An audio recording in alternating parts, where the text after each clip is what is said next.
इस कहानी के अंदर हमारा हीरो एक आर्मी वाला है जो कि लड़ते लड़ते मारा जाता है और फिर उसका जन्म होता है एक दूसरे दुनिया के अंदर, जहाँ पे बहुत सारे मॉन्स्टर्स इंसानों के ऊपर हमला करके इंसानियत को खत्म करना चाहते हैं। लेकिन फिर इंसानों ने भी मॉन्स्टर्स को टेम करना सीख लिया और मॉन्स्टर्स का ही हेल्प लेकर मॉन्स्टर्स से ही लड़ाई करना शुरू कर दिया। यहाँ पे अपना जो हीरो है उसको इस पूरे दुनिया के अंदर अब तक का सबसे पावरफुल टैलेंट मिल जाता है। तो क्या अपना हीरो अपना टैलेंट को इस्तेमाल करके इस पूरे दुनिया को बचा पाएगा और सबसे ज़्यादा स्ट्रॉन्गेस्ट बन पाएगा? ये देखने के लिए इस पूरे वीडियो को देखते रहो। कहानी की शुरुआत होती है और हमें बताया जाता है कि वॉनफो इंडस्ट्री एक मीडियम साइज का सीक्रेट दुनिया है जो कि क्यूसी फेडरेशन के अंदर आती है। इसके अंदर 7 मेन सिटी बेसिस है जो कि इस दुनिया के अंदर इंसानों का फाउंडेशन है। बाइलियन सिटी इन 7 बड़े सिटीज में से एक है और ऐसा कहा जाता है कि यहाँ का 1 इंच जमीन 1 इंच सोना का बराबर है। लेकिन इस शहर के एकदम बीच में एक बहुत ही बड़ा घर है जो कि चारों तरफ से पहाड़ों से और नदियों से घिरा हुआ है।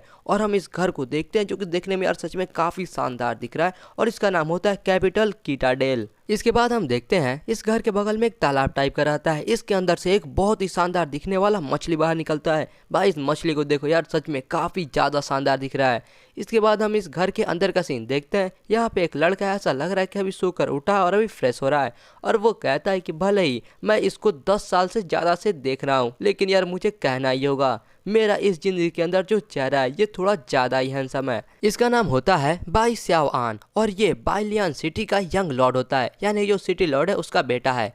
फिर ये बोलता है कि जैसा कि आप लोग देख सकते हो मैं एक टाइम ट्रेवलर हूँ। मेरे पिछली जिंदगी के अंदर मैं एक सोल्जर था जो कि एक मिशन के दौरान मारा गया और फिर मैं एक दूसरे दुनिया में आ गया। यहाँ पर बहुत सारे अलग अलग प्रकार के स्पिरिट बीस्ट्स हैं और उनको टेम करने के लिए टेमर्स भी है। लेकिन यहाँ पर मैं ऐसा कुछ नहीं कि टाइम ट्रेवलर करके आया हूँ या फिर ऐसा कुछ, क्योंकि यहाँ पर मेरा समझ लो एक तरह से पुनर्जन्म हुआ है। मतलब यार होता है ना कि जो आमतौर पर हीरो रहते हैं वो किसी बड़े आदमी को पकड़ते हैं उसका आत्मा बन के, लेकिन यार इसका जन्म बेबी के तौर पे हुआ है। मेरे पिछले जिंदगी की यादों के अलावा मेरे अंदर बाकी बच्चों की तरह सब कुछ एकदम सेम है। इसके बाद हम देखते हैं पानी के अंदर से कोई चीज बाहर आती है। ये पीछे मुड़ के देखता है कि क्या आ रहा है, तो हम देखते हैं एक काफी शानदार दिखने वाला मछली इसके कमरे के अंदर आ जाता है। ये होता है एक रेड आइड सिल्वर फिश और ये एक गोल्ड क्लास का बीस्ट रहता है। ये पीछे घूम के देखता है तो फिर वो जो मछली रहता है इसको बोलता है स्यावान, तुम्हारा ब्रेकफास्ट रेडी हो चुका है। ये कहता है हाँ समझ गया, और मैंने तो डैड को बोल भी दिया था, मैं थोड़ा मुंह हाथ धोकर नीचे आ रहा हूँ। फिर ये मछली उसके बाद कहता है कि ठीक है, ज़्यादा टाइम तक सभी को इंतजार मत करवाना, और एक पानी टाइप का कुछ पोर्टल खोलता है और उसी के अंदर चला जाता है और इधर से बाई भी इसको बाय बाय करने लगता है और फिर बताता है कि ये red eyed silver streak fish ये एक गोल्ड लेवल का पेट है और ये मेरे फादर का स्पिरिचुअल पेट है और मेरे फादर इस पूरे दुनिया के अंदर सबसे ज़्यादा ताकतवर लोगों में से एक हैं। इसके बाद हम देखते हैं बाई अपने कमरे से नीचे आ रहा होता है। यहाँ पर वो सामने देखता है कि उसकी पूरी फैमिली खाना खाने के लिए बैठी हुई रहती है, जहाँ पर एक तरफ इसकी मदर बैठी हुई रहती है और उसके बगल में इसकी सिस्टर भी बैठी हुई रहती है और उसके सामने इसके फादर बैठे हुए रहते हैं। ये बोलते हैं कि तुम तो बहुत ही धीरे हो, सभी इंसानों को एकदम तेज होना चाहिए, कल से तुम्हें हाथ मुंह जो भी धोना हो या फिर फ्रेश होना हो उसके लिए बस तुम्हें 5 सेकंड ही मिलेंगे, उससे ज़्यादा नहीं मिलेगा। मतलब सच में, अरे बुढ़ा पगला गए हो क्या भाई, 5 सेकंड सिर्फ फ्रेश होने के लिए? अरे भाई कौन सा स्पीड से, ये लाइट की स्पीड से धोने वाला है क्या? खैर इसके बाद यहाँ पर बाई रहता है, वो मान जाता है, वो कहता है कि ठीक है, और उसके बाद वो बगल में देखता है और पूछता है ग्रैंडपा आप यहाँ पे क्या करने आए हो? जिसके बाद ये बताता है कि मैं इस सिटी का लॉर्ड हूँ और मैं एक फॉर्मर स्टूडेंट भी हूँ, इसके लिए मैं अवेकनिंग सेरेमनी पर आया हुआ हूँ ताकि मैं सभी स्टूडेंट्स को स्पीच देकर उनका उत्साह और जोश बढ़ा सकूँ। और हमें पता चलता है इसका नाम है बाई जिंग चुआन और ये बाइलियन सिटी का सिटी लॉर्ड है। फिर ग्रैंडपा बोलते हैं सियावान तुम भी इस साल के एग्जामिनी हो ना, और तुम भी अवेकनिंग सेरेमनी में इस साल पार्ट लेने वाले हो? चलो ठीक है, बहुत ही अच्छी बात है, क्योंकि आज हम दादा और पोता एक साथ अवेकनिंग हॉल के अंदर जाएंगे। ये भी काफ़ी खुशी खुशी बोलता है हाँ बिल्कुल सही कहा आपने। इसके बाद हमें बताया जाता है कि अवेकनिंग सेरेमनी, इसका पूरा नाम है क्यूसू federations annual awakening ceremony of familiar beasts. इस समय पर हर साल फेडरेशन एक अवेकनिंग पार्टी रखता है जिसके अंदर वो सभी लोगों को हेल्प करता है उनको अवेकन करने के लिए। जो भी इंसान सक्सेसफुली अवेकन हो जाता है वो इंपीरियल कॉलेज में जा सकता है और बीस्ट मास्टर के बारे में सीख सकता है, लेकिन जो भी अवेकन करने में फेल हो जाता है उसे एक नॉर्मल स्कूल में जाना होगा। ऐसा कहा जाता है कि ये टाइम पूरे पूरी ज़िंदगी का एक बहुत ही इम्पोर्टेंट टाइम होता है। ये बिल्कुल मेरे पिछले ज़िंदगी के कॉलेज एंट्रेंस एग्जाम की तरह है। अगर तुम किसी बड़े कॉलेज के अंदर एडमिट हो जाते हो तो तुम्हारा आगे का फ्यूचर बहुत ही ब्राइट होगा, तुम आगे चल के एक मास्टर भी बन सकते हो। और अगर तुम इसमें फेल भी हो जाते हो तो फिर भी तुम्हारे पास हारने के लिए कुछ भी नहीं हो और तुम एक नॉर्मल पर्सन की तरह अपना ज़िंदगी जी सकते हो। लेकिन ये सब सिर्फ दिलासा देने वाली झूठ है। ये बीस्ट मास्टर्स की दुनिया है और अगर इसके अंदर तुम्हारे पास बीस्ट मास्टर के टैलेंट नहीं है तो तुम इस दुनिया में कुछ भी नहीं हो। यहाँ तक कि तुम्हें कोई भी भाव नहीं देगा। तुम्हारे पास चाहे कितने ही पैसे हो, चाहे तुम्हारी फैमिली कितने ही ताकतवर हो, सब के सब तुम्हारे को नीचा दिखाएंगे। यहाँ तक कि रोड पे चलते हुए चींटी भी तुमको भाव नहीं देगी। पहले पहले तो मुझे भी बहुत ज़्यादा फिक्र हो रहा था कि कहीं जो पुनर्जन्म के देवता है उन्होंने कहीं भूल ना गए हो मुझे कोई गोल्डन फिंगर यानी कोई स्पेशल शक्ति देने के लिए। क्योंकि अगर ऐसा होता तो मेरे जैसा आदमी जिसके पास पावर, पैसा और इतना अच्छा चेहरा सब कुछ है, वो एक गुंडा बन जाता। और अगर ऐसा होता तो जो मेन कैरेक्टर रहता वो आके मेरे चेहरे पे मारता। इसकी वजह से पता नहीं कितनी लड़कियों के दिल दुखते हैं। लेकिन मेरा नसीब अच्छा है क्योंकि 1 महीना पहले मेरा सेल्फ अवेकनिंग हुआ और उसके अंदर मुझे एक ए लेवल का टैलेंट मिल गया और ये जोर से चिल्लाता है ऑसम। हमें इसके टैलेंट के बारे में पता चलता है जो कि होता है इंटूवेशन। ये एक ए लेवल का स्पिरिचुअल टैलेंट होता है। इसके मदद से इसका जो फाइटिंग इंटूवेशन रहता है वो बहुत ज़्यादा ही बढ़ जाएगा। उसके अलावा ये कभी कभी मतलब फ्यूचर टाइप का भी कुछ देख सकता है और साथ ही साथ ये जो स्पिरिट बीट्स रहते हैं वो क्या सोच रहे हैं इसके बारे में भी वो सुन सकता है। ये कहता है कि ये जो मेरा टैलेंट है ये तो बहुत ही अच्छा है, इसके मदद से मेरा जो मतलब लड़ाई करने की शक्ति वो बहुत ज़्यादा ही बढ़ जाएगी। उसके अलावा ना ही मेरा बस इंटूवेशन बढ़ेगा बल्कि इसके मदद से मैं कौन अच्छे लोग हैं कौन बुरे लोग हैं उन सभी को भी बता सकता हूँ और अच्छे से मतलब सबके साथ मिलजुल कर रह सकता हूँ। और साथ ही साथ मैं जो स्पिरिट बेस्ड रहते हैं उनके बातों को भी सुन सकता हूँ। इसका मतलब ये है कि मैं आगे चल के अगर उनके साथ मिलकर फाइट करना चाहूँगा तो वो काफ़ी आसान रहेगा, या फिर अगर मैं किसी स्पिरिट बीस्ट को पकड़ना चाहूँगा तो वो भी काफ़ी आसान हो जाएगा मेरे लिए। इसके बाद हम इसके दादा को देखते हैं जो कि इसको देख रहा होता है और मन में सोचता है कि जो अवेकनिंग रिचुअल है अब उसका जो असर है इसके ऊपर और ज़्यादा नहीं होने वाला है क्योंकि ये पहले ये काफ़ी स्टेबल सिचुएशन में है। ये पहले ही एक ए रैंक का स्पिरिचुअल टैलेंट को अवेकन कर चुका है और वो भी खुद से, जो कि इतना आसान नहीं है। यहाँ तक कि जो ओरिजिनल वर्ड है उसके अंदर भी सियावान एक बहुत ही बड़ा जीनियस होगा जिसको बहुत ही बड़े बड़े जो फैमिलीज रहते हैं वो ढूंढ रही है। जो मैं नहीं कर सकता वो शायद सियावान आगे चल के कर दिखाएगा। सियावान अभी काफ़ी ज़्यादा जवान है लेकिन जो इसका पर्सनैलिटी है ये अभी ज़्यादा स्टेबल नहीं है। अगर ये अभी उस जगह पर जाता है तो वहाँ के मॉन्स्टर्स इसको निगल जाएंगे। इससे पहले कि इसके कदम डगमगाए मुझे इसको सब कुछ एकदम अच्छे से सिखाना होगा। ये बोलता है सियावान और यहाँ पे भाई कुछ पी रहा होता है और पीते पीते वो एकदम से अपनी दादा का बात सुनता है। और यार मैं आपको पहले एक बार फिर से रिपीट कर देता हूँ, इसका नाम है बाई सियावान। और यार बाई थोड़ा मतलब शॉर्टकट है जो कि बोलने में आसानी होता है इसलिए मैं इसको बाई ही बोलता हूँ, लेकिन यार ये कैरेक्टर इसको सियावान बोलते हैं तो आप इसको सुनकर कंफ्यूज मत होना।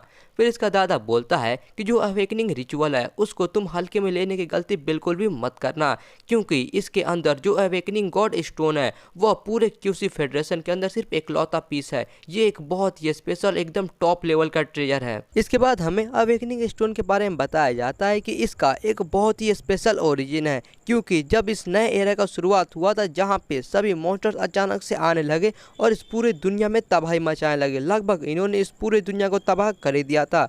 उस टाइम पे जो हमारे ह्यूमंस की एंसेस्टर थी उसने सही टाइम पे ये अवेकनिंग स्टोन को ढूंढ लिया और इसका इस्तेमाल करके जो फर्स्ट जनरेशन के इंपीरियल बीस्ट गार्ड है उनका टैलेंट को अवेकन किया। इसके वजह से अब इंसान के पास भी पावर थी, अब वो लोग जिंदा बच सकते थे और उसके बाद शुरू हुआ नया एक बीस्ट कंट्रोल का एरा। ऐसा कहा जा सकता है कि यह अवेकनिंग स्टोन पूरे ह्यूमैनिटी के लिए बहुत ही ज़्यादा ज़रूरी है। जो न्यू कमर्स होते हैं उनको सबसे पहले 3 स्टेजेस से गुजरना होता है। सबसे पहले तो उनको अपना टैलेंट को अवेकन करना होता है, दूसरा उनको अपना रॉयल बीस्ट के लिए एक स्पेस बनाना होता है और तीसरा उनको एक पेट के साथ कॉन्ट्रैक्ट करना पड़ता है। कुछ ऐसे डिसाइपल या फिर कुछ ऐसे बच्चे रहते हैं जो कि बड़े बड़े परिवार के, अमीर परिवार के या फिर कुछ स्पेशल सेक्ट से बिलोंग करते हैं। वो लोग का जो टैलेंट रहता है वो पहले ही अवेकन हो जाता है, लेकिन फिर भी उसके जो मतलब वहाँ के लोग रहते हैं वो फिर भी उनको ये एनुअल अवेकनिंग के अंदर भेजते हैं ताकि वो लोग यहाँ पे जाके जो अवेकनिंग स्टोन का पावर रहता है उसका इस्तेमाल करके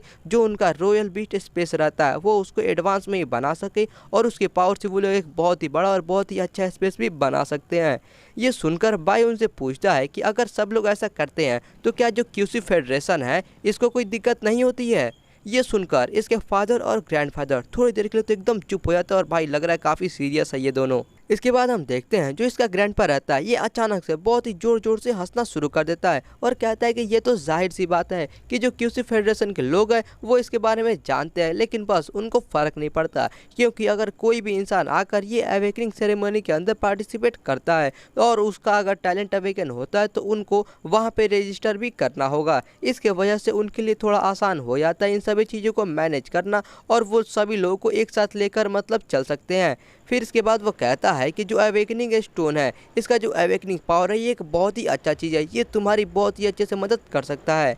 भाई कहता है कि ग्रैंडपा मैं समझ गया और मैं ये अब अवेकनिंग को एकदम अच्छे से सीरियसली लूँगा। अभी तक तो मैं बस मतलब इम्पीरियल बीस्ट के बारे में ही थोड़ा बहुत जानता था और अवेकनिंग टैलेंट के बारे में ही जानता था, लेकिन मुझे ये अवेकनिंग स्टोन के बारे में नहीं पता था। जो अवेकनिंग स्टोन है ये सिर्फ एक ही है, लेकिन ये क्यूसी फेडरेशन के अंदर इतने सारे लाखों करोड़ों लोग हैं, उन सभी का जो टेस्ट टेकर है, यानी कि उन सभी के जितने भी मन रहती है, जितना भी पावर रहता है एक साथ मैनेज कर सकता है। सच में जो इसका पावर है ये तो एकदम कमाल का है। भाई का डैड अचानक से उठ जाता है और कहता है कि एक असली इंसान के लिए सबसे ज़्यादा जरूरी होता है कि वो अवेकनिंग सेरेमनी के एकदम सीरियसली ले और जाकर अपने पेट्स के लिए एकदम अच्छा सा स्पेस बनाए। और भाई ये काफ़ी जोर से एकदम सीरियसली होकर बोलता है। इसकी वजह से यहाँ पे जो भाई रहता है वो थोड़ा सा नर्वस हो जाता है और कहता है कि ठीक है फादर मैं समझ गया। और भाई बगल में इसकी बहन का एक्सप्रेशन तो देखो यार, मुझे इसका एक्सप्रेशन देख के सच कह रहा हूँ बहुत हंसी आ रहा है।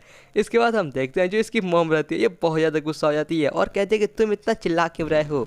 ये कहता है कि मैं तो बस बता रहा था, मैं कुछ ऐसा नहीं करना चाहता था, और वैसा मतलब पूरा नहीं बोलता है। फिर इसके बाद पीछे से उसके ग्रैंडपा आ जाते हैं और वे अपने बेटे और पोते दोनों के सर पे हाथ रख लेते हैं और फिर इसके बाद पूरा फैमिली मिलकर एकदम जोर जोर से हंसना शुरू कर देते हैं। इसके बाद सीन चेंज होता है और हम एक काफी शानदार कार को देखते हैं। ये कार कहीं पे जाकर रुक जाती है और ड्राइवर बोलते हैं कि यंग मास्टर हम लोग ये अवेकनिंग स्क्वायर के पास आ चुके हैं। इसके बाद इसकी कार के अंदर से बाइक बाहर उतरता है और उसके अंदर से इसका ग्रैंडफादर बोलते हैं श्यावान हम लोग अवेकनिंग हॉल के पास आ चुके हैं तो तुम पहले जाओ, मैं जा रहा हूँ पहले अपने स्पीच की तैयारी करने के लिए। इसके बाद ये कुछ नहीं बोलता और फाइनली ये अंदर जाने लगता है और वो जाकर थोड़ा ध्यान से देखता है। भाई ये देखता है कि इसके अंदर जो अवेकनिंग सेरेमनी होने वाला है उसका तो एकदम जोर शोर से एकदम बहुत ही अच्छा से तैयारी हो रहा होता है और बहुत सारे लोग लाइन में खड़े होकर इंतजार कर रहे होते हैं इस सेरेमनी का।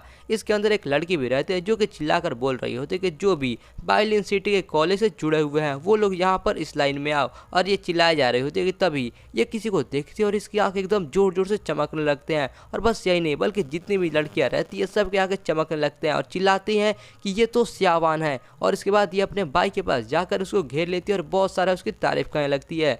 मतलब यार इसका इतना हैंडसम फेस होने का कुछ तो इसको फायदा हो ही रहा है। इसके बाद यहाँ पर और भी सारी लड़कियां आकर बाई को घेर लेती है और इसकी बहुत ज्यादा तारीफ करने लगती है। फिर इसके बाद बाई बताता है कि जो बाइलिन सिटी से जुड़ा हुआ कॉलेज है ये यहाँ का सबसे ज्यादा एडवांस कॉलेज है और इसके अंदर जो बच्चे पढ़ते हैं वो भी ये बाइलिन सिटी के जनरल्स या फिर बहुत ही बड़े बड़े लोगों के बच्चे यहाँ पर पढ़ते हैं। और ये तो मामूली सी बात है क्योंकि मैं यहाँ के सिटी लॉर्ड का पोता हूँ, यानी कि मैं यहाँ पर सबसे टॉप पर हूँ। बगल में एक मोटा लड़का काफी सारे लड़कियों को बगल में हटाता हुआ आ रहा होता है। पीछे घूमकर भाई भी देखता है कि आखिर ये क्या हो रहा है। तभी यहाँ से एक काफी मोटा लड़का निकल कर आता है, चिल्लाता है हे तुम कैसे हो, और वो अपना एकदम बाहें फैला के इसकी तरफ दौड़ के आ रहा होता है। ये देखकर भाई काफी ज्यादा डर जाता है और चौंक भी जाता है। फिर वो जल्दी से बगल में हटता है। इसकी वजह से ये मोटा लड़का इसको गले लगाना ही वाला रहता है, लेकिन सही टाइम पे भाई बच जाता है। फिर इसके आंख में थोड़ा सा आंसू रहता है और कहता है ब्रदर आन मैंने तो तुमको 1 महीने से नहीं देखा है, मैंने तुम्हें बहुत याद किया। लेकिन भाई इसके ये मतलब बातों से भाई काफी ज्यादा इरिटेट हो जाता है और कहता है मोटे कहीं के तुम मुझे ऐसे बातें करना बंद करो। जो लोगों को नहीं पता है तुम्हारे बारे में वो लोग तो ऐसा सोचेंगे कि हमारे बीच में कोई अफेयर चल रहा है। ये सुनकर ये और ज्यादा रोने लगता है और इसके पीछे तो बिजली कड़कने लगती है और ये कहता है भाई श्यावान तुम ये कैसे कह सकते हो। और यहाँ पर ये अभी भी थोड़ा मतलब गुस्से में रहता है और कहता है फैटी युवान तुम्हारा नाम तो इतना ज़्यादा पावरफुल है युवान पोटियान, लेकिन तुम अपने नाम पे एकदम धब्बा हो। और भाई इसका पीछे ओवर एक्टिंग तो देखो भाई क्या ही ओवर एक्टिंग कर रहा है। इसके बाद भाई सोचता है कि इसका जो नाम है युवान पोटियान इसके वजह से मुझे लगा था कि ये आगे चल के एक हीरो बनेगा, लेकिन जैसे जैसे टाइम बीतते गया इसका शरीर और ज़्यादा गोल और गोल होते गया। इसके बाद मैंने ये आइडिया अपने मन से निकाल दिया। सच में पुरानी बातों को याद करना बहुत ही मुश्किल है, अब हमारा बचपन हमेशा के लिए जा चुका है। इसके बाद हम एक लड़की को देखते हैं, ये आकर बोलती है भाई श्यावान तुम 1 महीने से स्कूल नहीं आए हो, तो मुझे तो लगा कि तुम डर गए हो। ये दोनों पीछे घूमकर देखते हैं कि आखिर ये कौन बोल रही है। तो ये लोग देखते हैं एक लड़की को, फिर ये बोलती है कि अगर तुम चुपचाप हार मान लेते हो तो मैं तुम्हें छोड़ सकती हूँ। और हमें पता चलता है इसका नाम होता है फेंग कियानयू, और ये फेंग यांग यांग की बेटी रहती है जो कि इस कॉलेज के वाइस प्रिंसिपल हैं। भाई पीछे घूम के देखता है तो वो उस लड़की को पहचान जाता है, और फिर उसके बाद उसको थोड़ा पास्ट का याद आता है जहाँ पे इस लड़की ने भाई के साथ बेट लगाया था कि अवेकनिंग सेरेमनी के अंदर जिसका भी जो अवेकनिंग टैलेंट है वो ज़्यादा पावरफुल रहेगा वो जीत जाएगा, और जो लूजर होगा उसको विनर के कोई सी भी बात को माननी होगी। और ये उसको कहता है कि वो तो बेट सिर्फ तुमने ही लगाया था और मैंने तो इसके लिए हाँ भी नहीं बोला था। वो ऐसा ही कुछ बोलता है। फिर लड़की बोलती क्या हुआ, डर गए क्या, अब तुम पीछे हट रहे हो। ये कहता है कि हैं डरता कौन है छोटी चिड़िया, मैं बस उस टाइम का बड़ी बेसब्री से इंतजार कर रहा हूँ जब तुम हारने के बाद अपना प्रॉमिस को अच्छे से निभाओगी, उस टाइम पर बस रोना मत। भाई अपने मन में सोचता है कि मेरे पास 90% चांस है जीतने का, क्योंकि मेरे पास ए रैंक का टैलेंट है और इससे ऊपर सिर्फ एस रैंक के टैलेंट होते हैं जो कि पूरे क्यूसी फेडरेशन के अंदर भी बहुत ही कम होते हैं। और ये कहने की तो ज़रूरत है नहीं, क्योंकि ये जो पूरा क्यूसी फेडरेशन है इसके अंदर जो हमारा दुनिया वो बस एक छोटा सा दुनिया है। और इधर से ये लड़की चिल्ला रही होती है, ये कहते कि तुम रोओगे, कमी ने कहीं के भाई सियावान, तुम्हें मुझे छोटी चिड़िया कहने की आखिर हिम्मत कैसे की, कभी ना कभी तुम मेरे सामने जरूर झुकेगे। इसके बाद हम देखते हैं भाई कहीं पे जा रहा होता है और उसके साथ साथ ये फैटी भी जा रहा होता है। ये फैटी बोलता है ब्रदर एन तुम्हें थोड़ा ध्यान रखना होगा, क्योंकि ये जो फैंग किंग है ये काफ़ी ज़्यादा स्लिपरी है, और मैंने अपने फादर से सुना था कि ये फैंग फैमिली के पास कोई एक स्पेशल ट्रेजर है जिसकी मदद से वो लोग अपने टैलेंट को और अच्छे से और मतलब बढ़िया से अवेकन कर सकते हैं। फिर भाई कहता है इसीलिए ये जो छोटी चिड़िया थी इतनी ज़्यादा तेज बढ़ रही थी, लेकिन इससे फ़र्क नहीं पड़ता। वैसे भी ये जो फैंग फैमिली है इनका जो ओरिजिन है वो काफ़ी स्पेशल है और उनका फाउंडेशन भी काफ़ी अच्छा है। मतलब यार वो काफ़ी एक पुराने फैमिली और काफ़ी पावरफुल फैमिली है, तो वो मामूली से बात है कि उनके पास कोई ना कोई ऐसा स्पेशल ट्रेजर या फिर स्पेशल मेथड तो होगा अपना टैलेंट को इतना अच्छे से अवेकन करने के लिए। इसके बाद सीन चेंज होता है और हम देखते हैं बहुत सारे बच्चे एक लाइन में खड़े हुए रहते हैं और उनके सामने एक आदमी रहता है जो कि सही बच्चों को हेलो करता है। और इसके बाद हम देखते हैं ये और कोई नहीं बल्कि अपने भाई के ग्रैंडफादर रहते हैं। वह बताता है कि मेरा नाम है भाई जियांग चुआंग और मैं ये बाइलिन सिटी का सिटी लॉर्ड हूँ। और ये ऐसा मतलब यार बहुत लंबा चौड़ा कोई भाषण और स्पीच देता है जो कि यार मैं आपको सुना के बोर नहीं करूँगा। मतलब यार ये मेनली वही बात करता है, सभी बच्चों को ऑल द बेस्ट बोलता है और थोड़ा मतलब इंकरेजमेंट करता है ताकि वो और अच्छे से अपना अवेकन कर पाएँ। फाइनली इसका स्पीच खत्म होता है और यहाँ पे जितने भी बच्चे रहते हैं फिर जितने भी लोग रहते हैं सब के सब जोर जोर से तालियां बजाना शुरू कर देते हैं। इसके बाद हम देखते हैं यहाँ पे कुछ लोग रहते हैं जो कि सभी बच्चों को बोल रहे होते हैं कि अवेकनिंग हॉल के अंदर सभी बच्चे एकदम अच्छे से लाइन में आओ, मतलब यार धक्का धुक्की करने का नहीं।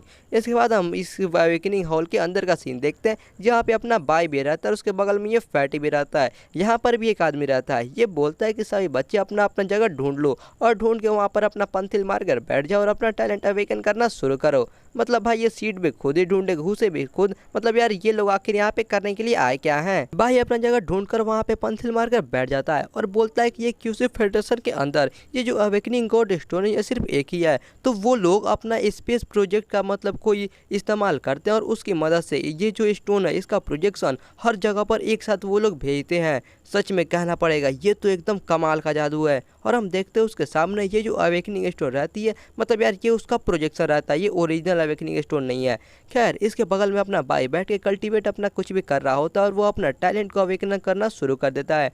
और फिर थोड़ी देर ऐसा करने के बाद वो ऐसा लगता है कोई स्पेस में आ गया हो, उसके चारों तरफ से एकदम आग टाइप का कुछ ग्लो होने लगता है। और फिर हम देखते हैं एक बहुत ही बड़ा लाइट को जो कि इसके अंदर से निकलती है। और यार इसके अंदर से ये लाइट काफ़ी तेज निकल रही होती है, पता नहीं है क्या चल रहा होता है। फिर ये अचानक से बहुत ज़ोर ज़ोर से चिल्लाने लगता है और कहता है कि ये जो अवेकनिंग एनर्जी है ये तो मेरे कंट्रोल से बाहर जा रही है। और वो काफ़ी ज़ोर से चीख रहा होता है दर्द की वजह से। फिर हम देखते हैं ये एक अचानक से मतलब स्पेस टाइप का चला जाता है और इस बार ये सारी जो एनर्जीज रहती है ये निकल नहीं रहती है बल्कि इसके अंदर घुस रही होती है और एकदम तेज में घुसे जा रही होती है। और हम देखते हैं कि ये जो एनर्जी रहती है मेनली इसके सर में जा रही होती है और इसकी आंखों में जा रही होती है। ये चिल्ला रहा होता है नहीं ये तो बहुत ही बुरा है, ये बहुत ज़्यादा दुख रहा होता है। और फिर ये काफ़ी जोर जैसा ऐसे ही चिल्ला रहा होता है, दर्द की वजह से ये अपना सर भी पकड़ लेता है ताकि थोड़ा दर्द कम हो जाए, लेकिन कोई फ़ायदा नहीं है, इसका दर्द फिर भी कम नहीं होता है। ये कहता है कि ये जो सारी की सारी एनर्जीज है ये सारे इसके सर में ही जा रही है, मतलब इसके दिमाग में जा रही है, और अगर ये कंट्रोल में नहीं रहता है तो ये इसके दिमाग में बुरा असर पड़ सकता है और इसकी वजह से ये पागल भी हो सकता है या फिर कोमा में भी जा सकता है। ये सोचता है मुझे कैसे भी ये एनर्जी को बाहर निकालना होगा, और मन में सोचता है कि नहीं, शायद ये कोई बुरी चीज़ नहीं है बल्कि एक बहुत ही अच्छा चांस है। इसके बाद ये सारी एनर्जीज को इकट्ठा करने लगता है अपने अंदर और फाइनली कंट्रोल में लाने लगता है और कहता है कि मुझे खुद पे भरोसा करना होगा। और उसके बाद ये सारी एनर्जीज को एक साथ मतलब रिलीज कर देता है बाहर की तरफ। सभी लोग भी इसको देख रहे होते हैं, वहाँ से काफ़ी तेज एनर्जी निकल रही होती है। वो समझ में नहीं पाते कि आखिर इतनी सारी एनर्जी कहाँ से और किसके अंदर से आ रही होती है। वो लोग भी देखते हैं कि आखिर यहाँ पे ये चल क्या रहा है। फिर हम वापस से यहाँ पे बाई को देखते हैं जिसके अंदर से ये सारी एनर्जीज अभी तक निकल रही होती है, और फाइनली हम देखते हैं इसके ऊपर एक बहुत ही बड़ा आँख टाइप का दिखता है। मतलब यार ऐसा तो लग रहा है कि ये आँख किसी मॉन्स्टर का या फिर कोई बहुत ही खतरनाक चीज का होगा। यहीं पर हम बगल में 3 लोगों को देखते हैं जिसमें से एक पूछता है कि आखिर ये एग्जामिनी है कौन, जिसके बाद ये बगल वाला जो रहता है वो बताता है कि मुझे पता है, ये तो बाई सियावान है और ये जो सिटी लॉर्ड है उसका पोता है। ये सुनकर पीछे वाला चिल्ला कहता है क्या, और उसके बाद ये पीछे खड़े हुए एक आदमी को बोलता है कि जल्दी जाओ और जल्दी से जाकर सिटी लॉर्ड और मिस्टर वू को यहाँ पर बुला के लाओ, क्योंकि अगर इसे कुछ हो जाता है तो हम इसे संभाल नहीं पाएंगे। और ये लड़का जो रहता है ये भी अपना पूरा जान लगा के दौड़ता है।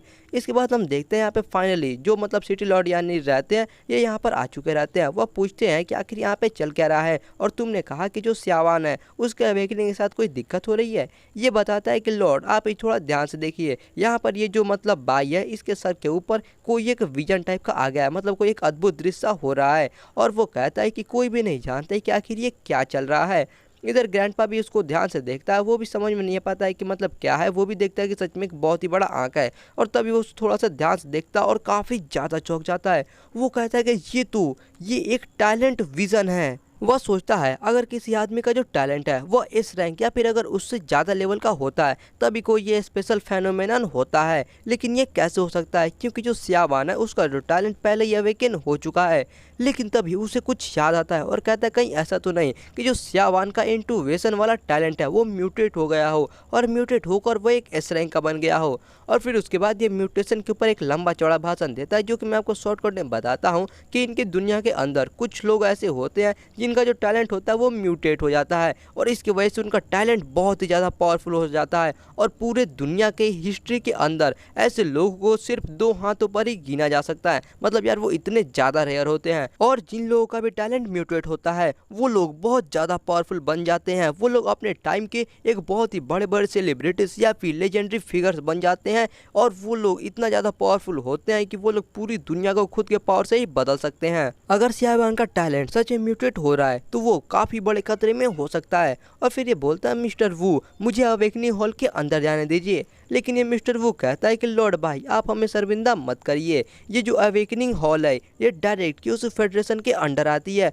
और आप भले ही ये बाइलिन सिटी के सिटी लॉर्ड है लेकिन फिर भी आप इस अवेकनिंग हॉल के अंदर नहीं जाते हैं। लेकिन इसको काफ़ी ज़्यादा टेंशन होती है, इसलिए मिस्टर वू जाकर उसके कंधे पर हाथ रखता है और कहता है कि भाई आपको फिक्र करने की ज़रूरत नहीं है, क्योंकि जो क्यूस फेडरेशन है इसके अंदर एक काफ़ी हाई लेवल का प्रोटेक्शन वाला सिस्टम लगा हुआ है, इसकी वजह से आपका पोता एकदम ठीक रहेगा। और वैसे भी इसके जैसे जो यंग टैलेंट होते हैं ये पूरे दुनिया में अनपैरेलल्ड होते हैं। आप बहुत ज़्यादा लकी हैं कि आप इसके मतलब दादा हैं या फिर ये आपके पास है, ये मतलब ऐसा उसकी काफ़ी ज़्यादा तारीफ कर रहा होता है। इधर से हम लोग बाई को देखते हैं जो कि अभी भी अपना एकदम टैलेंट अवेकन करने में लगा हुआ रहता है और काफ़ी ज़्यादा फोकस कर रहा होता है, और वो कहता है कि यहाँ पर 3 चीज़ें हैं। वो बताता है कि सबसे पहले पूरा मतलब हेवन और अर्थ के बीच में, और फिर दूसरा है पूरे भगवान का नॉलेज, और तीसरा होता है पूरा दुनिया का नॉलेज, और उसके बाद होता है पूरे इंसानों का नॉलेज। मतलब यार ये सारा पता नहीं क्या क्या बक रहा होता है, मतलब वही ये सब इसके कुछ टैलेंट से रिलेटेड होते हैं। और फिर इसके बाद ये तीनों चीज़ बोलने के बाद ये काफ़ी ज़ोर से एकदम चिल्लाने लगता है, और फाइनली ये अपना आँख खोलता है। भाई इसका आँख तो देखो यार काफ़ी ज़्यादा ये लाल हो गई है, और काफ़ी ज़्यादा मतलब इसके आँख में भी फ़र्क पड़ी है। और फिर वहाँ पर एक काफ़ी मतलब एक डेंजर सा मतलब ब्लास्ट दिखता है। अब ये खतरनाक है या फिर नहीं है ये तो अब हमको पता ही चलने वाला है। इसके बाद हम देखते हैं उसके चारों तरफ से धुआं हटने लगता है, और हटने के बाद हम इसके आंखों को देखते हैं जो कि यार काफ़ी मस्त एकदम गोल्डन कलर का दिख रहा होता है। भाई ऐसा लग रहा है कि जो इसका मेन पावर अप है वो इसकी आंखों के अंदर हुआ है। वो कहता है कि क्या ये अभी अभी क्या था, और ये सारा नॉलेज ये तो एकदम पागलपन है। भाई ये अभी इसने क्या क्या ये मुझे भी समझ नहीं आया। खैर इसके बाद ये उठ के खड़ा हो जाता है और यहाँ पे इसके अंदर से ब्लू ब्लू टाइप का एकदम धुआं निकलने लगता है। वो भी अपने आसपास देखता है कि आखिर ये सारा चीज़ क्या है। तभी उसके सामने एक सिस्टम वीडियो टाइप का कुछ आ जाता है। इसके ऊपर लिखा हुआ था अपोकलिप्स आई। और यार ये लंबा चौड़ा है तो यार मैं शॉर्टकट में आपको समझाता हूँ। इसका जो टैलेंट है वो अब अपग्रेड हो चुका है और पहले ये सिर्फ ए लेवल का था, लेकिन अब वो एस लेवल, एस लेवल और एस लेवल से भी ऊपर का यानी कि मिथिकल लेवल का हो चुका है। और इसकी वजह से जो उसका सुपर नेचुरल इंट्यूवेशन है, मतलब अगर इसको खतरा आने वाला रहता है तो इसको ये पहले ही महसूस हो जाएगा। उसके अलावा इसको बहुत सारा नॉलेज भी मिलने वाला है और साथ ही साथ अगर इसके आसपास के एरिया में कुछ होने वाला रहेगा तो ये भी इसको मतलब पहले ही महसूस हो जाएगा। भाई ये देखकर बहुत ही ज़्यादा चौंक जाता है और कहता है क्या मिस्टिकल टैलेंट। भाई बताता है इन बीस्ट मास्टर्स की दुनिया के अंदर इसके अंदर 7 लेवल के टैलेंट्स होते हैं, जो कि होता है एफ से लेकर एस तक। लेकिन ये जो एस लेवल का टैलेंट होता है ये पूरी दुनिया के एकदम टॉप पे आता है। और जो मेरा टैलेंट है ये तो एक मैथोलॉजिकल टैलेंट है, ये तो आज तक किसी ने इसके बारे में सुना भी नहीं है। क्या ये टैलेंट एस रैंक वाले टैलेंट से भी ज़्यादा हाई का है? हाँ भाई यार तुझे एकदम सही लग रहा है।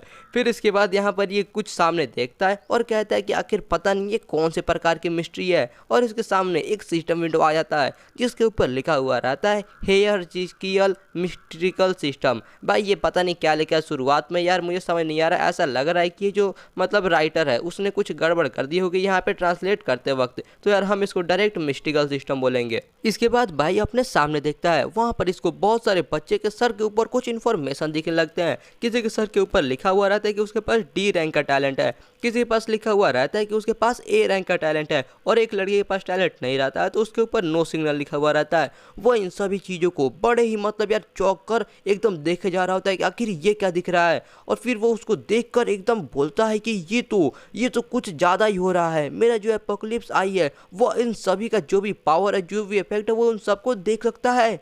और फिर ये इमेजिन करता है खुद को एक गेम के अंदर जहाँ पे सबका मतलब एचपी लेवल वो सारा दिखता है ना, वैसा कुछ। और उसके बाद वो सोचता है कि मेरा जो एपोकलिप्स आई है उसके पावर के हिसाब से अगर कोई भी मेरे एक फिक्स दूरी के अंदर आ जाता है तो वो मेरे आंखों से छुपा हुआ नहीं रह सकता और मैं उसकी सारी जानकारी को देख सकता हूँ। यानी कि अगर ऐसा मान लो जब भी लड़ाई शुरू होने वाला रहेगा और उस टाइम पे अगर मैं उसको देखूँ और मुझे पता चल जाए कि उसका टैलेंट क्या है, उसका जो बीस्ट है उसका टैलेंट क्या है, उसका क्या कमजोरी है, उसका क्या ताकत है, अगर मुझे ये सारी चीज़ पहले ही पता चल जाएगी तो मेरे जीतने के चांसेस तो एकदम अनलिमिटेड हो जाएंगे और मैं काफ़ी आसानी से जीत सकता हूँ। और वो एकदम मतलब ईविल लाभ देने लगता है, हा हा हा हा। भाई यहाँ पे देखो यार, ये देखकर एकदम कोई विलन टाइप का लग रहा है भाई, हीरो कहीं से भी नहीं लग रहा है ये शक्ल देखकर। इसके बाद ये अपनी गुंडों की तरह हंसी करना बंद करता है और कहता है कि चलो देखते हैं आखिर इन बच्चों के पास कौन सा टैलेंट अवेकन हुआ है। और वो अपने आसपास देखने लगता है और देखने के बाद ये बोलता है कि वाह, यहाँ पर तो काफ़ी सारे डी ग्रेड के टैलेंट और सी ग्रेड के टैलेंट है जो कि उतने कुछ बुरे नहीं है। और फिर वो बगल में देखता है जहाँ पे वो देखता है एक क्लास के टैलेंट वाली लड़की को। वो कहता है कि वाह, यहाँ पर तो एक ए लेवल की भी टैलेंट है। कहना पड़ेगा ये जो सेकंड जनरेशन के बच्चे हैं इसके अंदर काफ़ी सारे जीनियसेस हैं। और फिर उसके बाद कुछ उसको याद आता है और वो कहता है कि अरे हाँ, यहाँ पर उसके बाद वो देखने लगता है जो अवेकनिंग गॉड स्टोन है उसको, और कहता है कि चलो एक बार ये जो अवेकनिंग स्टोन है इसको चेक करते हैं। और वो जैसे ही चेक करता है भाई वो इतना ज़्यादा चौंक जाता है कि उसकी आंख एकदम फटी की फटी रह जाती है। इसके सामने एक बहुत ही लंबा चौड़ा इंफॉर्मेशन आता है जो कि मैं आपको शॉर्टकट में बताता हूँ। तो यार ये असल में कोई ऐसा वैसा बस मामूली पत्थर नहीं है, बल्कि ये जो एंशिएंट ट्री ऑफ लाइफ होता है उसका एक भाग है। और ये जो है इसके अंदर मतलब कुछ टैलेंट भी है, जो कि पहला है जीनियस अवेकनिंग, यानी कि ये जीनियस को अवेकनिंग करने में मदद कर सकता है। लेकिन दूसरा इसका टैलेंट रहता है वाइटैलिटी प्लंडरर, यानी कि जितने भी मतलब इंसान रहते हैं उसके अंदर से जो उनका लाइफ और जो भी जिंदगी रहता है उनको ये चूस भी जाएगा। और उसके अलावा एक और टैलेंट रहता है स्प्रिंग विथ डेड वुड्स। पता नहीं यार, ये मुझे खुद भी समझ में नहीं आया उतना, खैर हो सकता है हमें आगे पता चल जाएगी। और यार हमें पता चलता है इसके एबिलिटीज में कि ये एक एंशिएंट ट्री ऑफ जो लाइफ रहता है उसी का ही एक मतलब प्रजाति में से आता है। और ये जो मतलब है ये अभी यहाँ पर आकर इंसानों के टैलेंट अवेकन करने में मदद करता है ताकि उनके टैलेंट को ये कंट्रोल कर सके। और ऊपर से ये जो मतलब है इसको अभी ज़्यादा यहाँ पे न्यूट्रिएंट्स नहीं मिल पा रहे खुद को ग्रो करने के लिए, इसलिए ये जो इंसान रहते हैं उनका जो भी मतलब पावर रहता है उसको ये चूस रहा है। और वो भाई यहाँ पे देखता है तो वो कहता है क्या ये कोई ऐसा वैसा स्टोन नहीं बल्कि एक स्पिरिचुअल बीस्ट है। और फिर उसके बाद ये देख के बहुत ज़्यादा चौंक जाता है और कहता है कि ऊपर से ये तो एक डिवाइन बीस्ट है और वो भी लेजेंडरी लेवल का। इसके बाद हम देखते हैं यहाँ पे एक आदमी रहता है जो कि चिल्ला रहा होता है कि सभी लोग कृपया करके यहाँ पे रजिस्टर करने के लिए अपना अपना जरा लाइन बना लीजिए। और यहाँ पर भाई जो बाई रहता है ये भी लाइन के अंदर चला जाता है, लेकिन अभी भी ये मन में सोच रहा होता है कि ये जो अवेकनिंग स्टोन है इसने अनगिनत लोगों का मदद किया उनको टैलेंट अवेकन करने के लिए और एक बहुत ही शानदार एरा लाने के लिए भी मदद किया है। लेकिन ये जो अवेकनिंग स्टोन है जो कि क्यूसी फेडरेशन का एक कॉर्नर स्टोन भी कहा जा सकता है, किसे पता था वो एक्चुअली में एक गॉड लेवल का बीस्ट होगा जो कि अपना मुंह बदल कर यहाँ पे बैठा हुआ है। और मैं ये सोच रहा हूँ कि जो क्यूसी फेडरेशन है क्या उसके जो हायर अप्स यानी कि जो इसके लीडर्स होते हैं क्या उनको ये बात पता है। अगर इनको ये बात पता है तब तो ठीक है, लेकिन अगर उनको ये बात पता नहीं होगी तो अगर ये जो वॉल ट्री है मतलब ये वॉल ट्री का एक बीज है और इसके सभी इंसान एक ट्रेजर की तरह समझ रहे हैं। इस बीस्ट के पास भी एस रैंक का टैलेंट है, गॉड लेवल का स्किल है और इतने सारे ऑरेंज लेवल के हाई लेवल के स्किल्स है। अगर ये इन सभी को अवेकन कर लेता है तो जो क्यूसी फेडरेशन है उनको एक बहुत ही बड़ा झटका लगेगा। इसके बाद हम देखते हैं कोई लड़का एक मशीन के ऊपर अपना हाथ रख देता है और यहाँ पर ये जो मशीन रहता है वो बताता है कि इसका टैलेंट कौन से लेवल का है और इसका कौन सा टैलेंट है ये भी बताता है और साथ ही साथ उसको रजिस्टर भी कर देता है। और इधर से जो बाई रहता है यह भी सोच रहा होता है कि ये जो बीस्ट की दुनिया है ये इतना सिंपल नहीं है जितना कि मैंने सोचा था। और फिर इसके बाद यहाँ पर बाई की बारी आ जाती है। ये आदमी उसको बोलता है कि प्लीज़ जो आपका हाथ है उसको टेस्टर पे रखिए और ये अपने हाथ को टेस्टर पे रख देता है और फिर मन में सोचता है कि हटाओ छोड़ो, मुझे अभी इन सारे चीज़ों के बारे में सोचने की ज़रूरत नहीं है, अभी ये सारी चीज़ मेरे पहुँच से बहुत ज़्यादा दूर है। जब मेरा पावर थोड़ा ज़्यादा बढ़ जाएगा तो मुझे अपने आप ही इन बीस्ट की दुनिया के बारे में सब कुछ पता चलने लगेगा। और उसके बाद यहाँ से ये जो आदमी रहता है वो इसके सारे इन्फॉर्मेशन को देखने लगता है और फिर देखते देखते वो जो फाइनली जो टेस्ट रहता है उसको वो स्टार्ट कर देता है। हुआंग मन में सोचता है कि भले यहाँ पर मैं ज़्यादा शो ऑफ नहीं करना चाहता हूँ लेकिन अब मेरे पास कोई भी रास्ता नहीं बचा हुआ है, मुझे एक जीनियस का रास्ता चुनना ही होगा। अब यहाँ पर ये सभी लोग बहुत ही ज़्यादा चौंकने वाले हैं। और फिर वो कहता है हे इंसानों अब मेरे सामने झुको, मेरे मिस्टिकल टैलेंट के सामने घुटनों पर आ जाओ। और इसके हाथ में से बहुत ही तेज लाइट निकलने लगती है, लेकिन अफसोस ये लाइट सिर्फ इसके इमेजिनेशन में होती है क्योंकि असल में इसके हाथ में कुछ भी नहीं होता और वो वैसे ही रखा हुआ रहता है। फिर ये आदमी बताता है कि जो तुम्हारा टैलेंट है वो ए लेवल का है। ये सुनकर भाई ये बहुत ज़्यादा चौंक जाता है, कहता है क्या बस ए लेवल का। और तभी उसके बाद जो मशीन रहता है ये चिल्लाना शुरू कर देता है, ये बोलने लगता है कि ये जो टैलेंट है इसको ये आइडेंटिफाई नहीं कर सकता क्योंकि जो इसका टैलेंट है वो ए लेवल से ऊपर है और इस मशीन का उतना औकात नहीं है कि ये ए लेवल के ऊपर के टैलेंट को आइडेंटिफाई कर पाए। मतलब भाई ऐसा लग रहा है पुराने जमाने कुछ मशीन है। फिर ये आदमी कहता है क्या ये आइडेंटिफाई नहीं कर पा रहा है, ये तो बड़ी अजीब बात है। और फिर वो अपना जल्दी जल्दी चेक करने लगता है कि आखिर यहाँ पे कौन से सिस्टम में दिक्कत हो रहा है। तभी यहाँ पर पीछे से मिस्टर वो आ जाते हैं और बताते हैं कि ये जो मशीन है ये सिर्फ इस लेवल के नीचे के टैलेंट को ही आइडेंटिफाई कर सकता है और बहुत टाइम हो चुका है जब तक हमारे बाइलियन सिटी में एक इस लेवल का टैलेंट आया था, तो ये तो नॉर्मल सी बात है कि ये मशीन इसको पता नहीं लगा सकता और आज तुम लोगों को भी इस बारे में पता नहीं है। और फिर इसके बाद ये आदमी आकर बोलता है कि जो अवेकनिंग प्रोसेस अभी ये जो हुआ था ये एक लेजेंडरी टैलेंट का जन्म का मतलब ऐसे रिलेटेड उसका शुरुआत है, तो ये जरूर कोई इस लेवल का ही टैलेंट होगा, तो तुम इसको ऐसे ही रजिस्टर कर दो। ये आदमी बोल देता है कि ठीक है और ये उसके बाद जाने लगता है और जाते जाते बोलता है कि जो इस लेवल का टैलेंट है ये हमारे दुनिया में बहुत ही ज़्यादा रेयर है, इस बच्चे का जो फ्यूचर है वो तो बहुत ज़्यादा ब्राइट होने वाला है। लेकिन भाई तुझे पता नहीं है कि ये इस लेवल का नहीं बल्कि एक मिस्टिकल लेवल का टैलेंट है। खैर इसके बाद ये आदमी फाइनली ये सारा इन्फॉर्मेशन को अपडेट करता है और अनाउंस कर देता है कि जो 22 आवान है इसका जो टैलेंट है वो एक इस लेवल का टैलेंट है। ये सुनते ही सभी बच्चे भी चौंक जाते हैं, कहते हैं क्या क्या तुमने ये सुना, इस लेवल का टैलेंट, वाह ये तो बहुत ज़्यादा पावरफुल है। सभी बच्चे इसके चारों तरफ बहुत ज़्यादा भीड़ लगा लेते हैं और इसकी बहुत ही ज़्यादा तारीफ करना शुरू कर देते हैं और इसके इस लेवल की जो टैलेंट रहती है उसकी भी बहुत ज़्यादा मतलब तारीफ करना शुरू कर देते हैं। मतलब यार होता है ना एक पावरफुल आदमी देखा नहीं यार, सब सब इसका तारीफ करना और चूना लगाना शुरू कर दिए।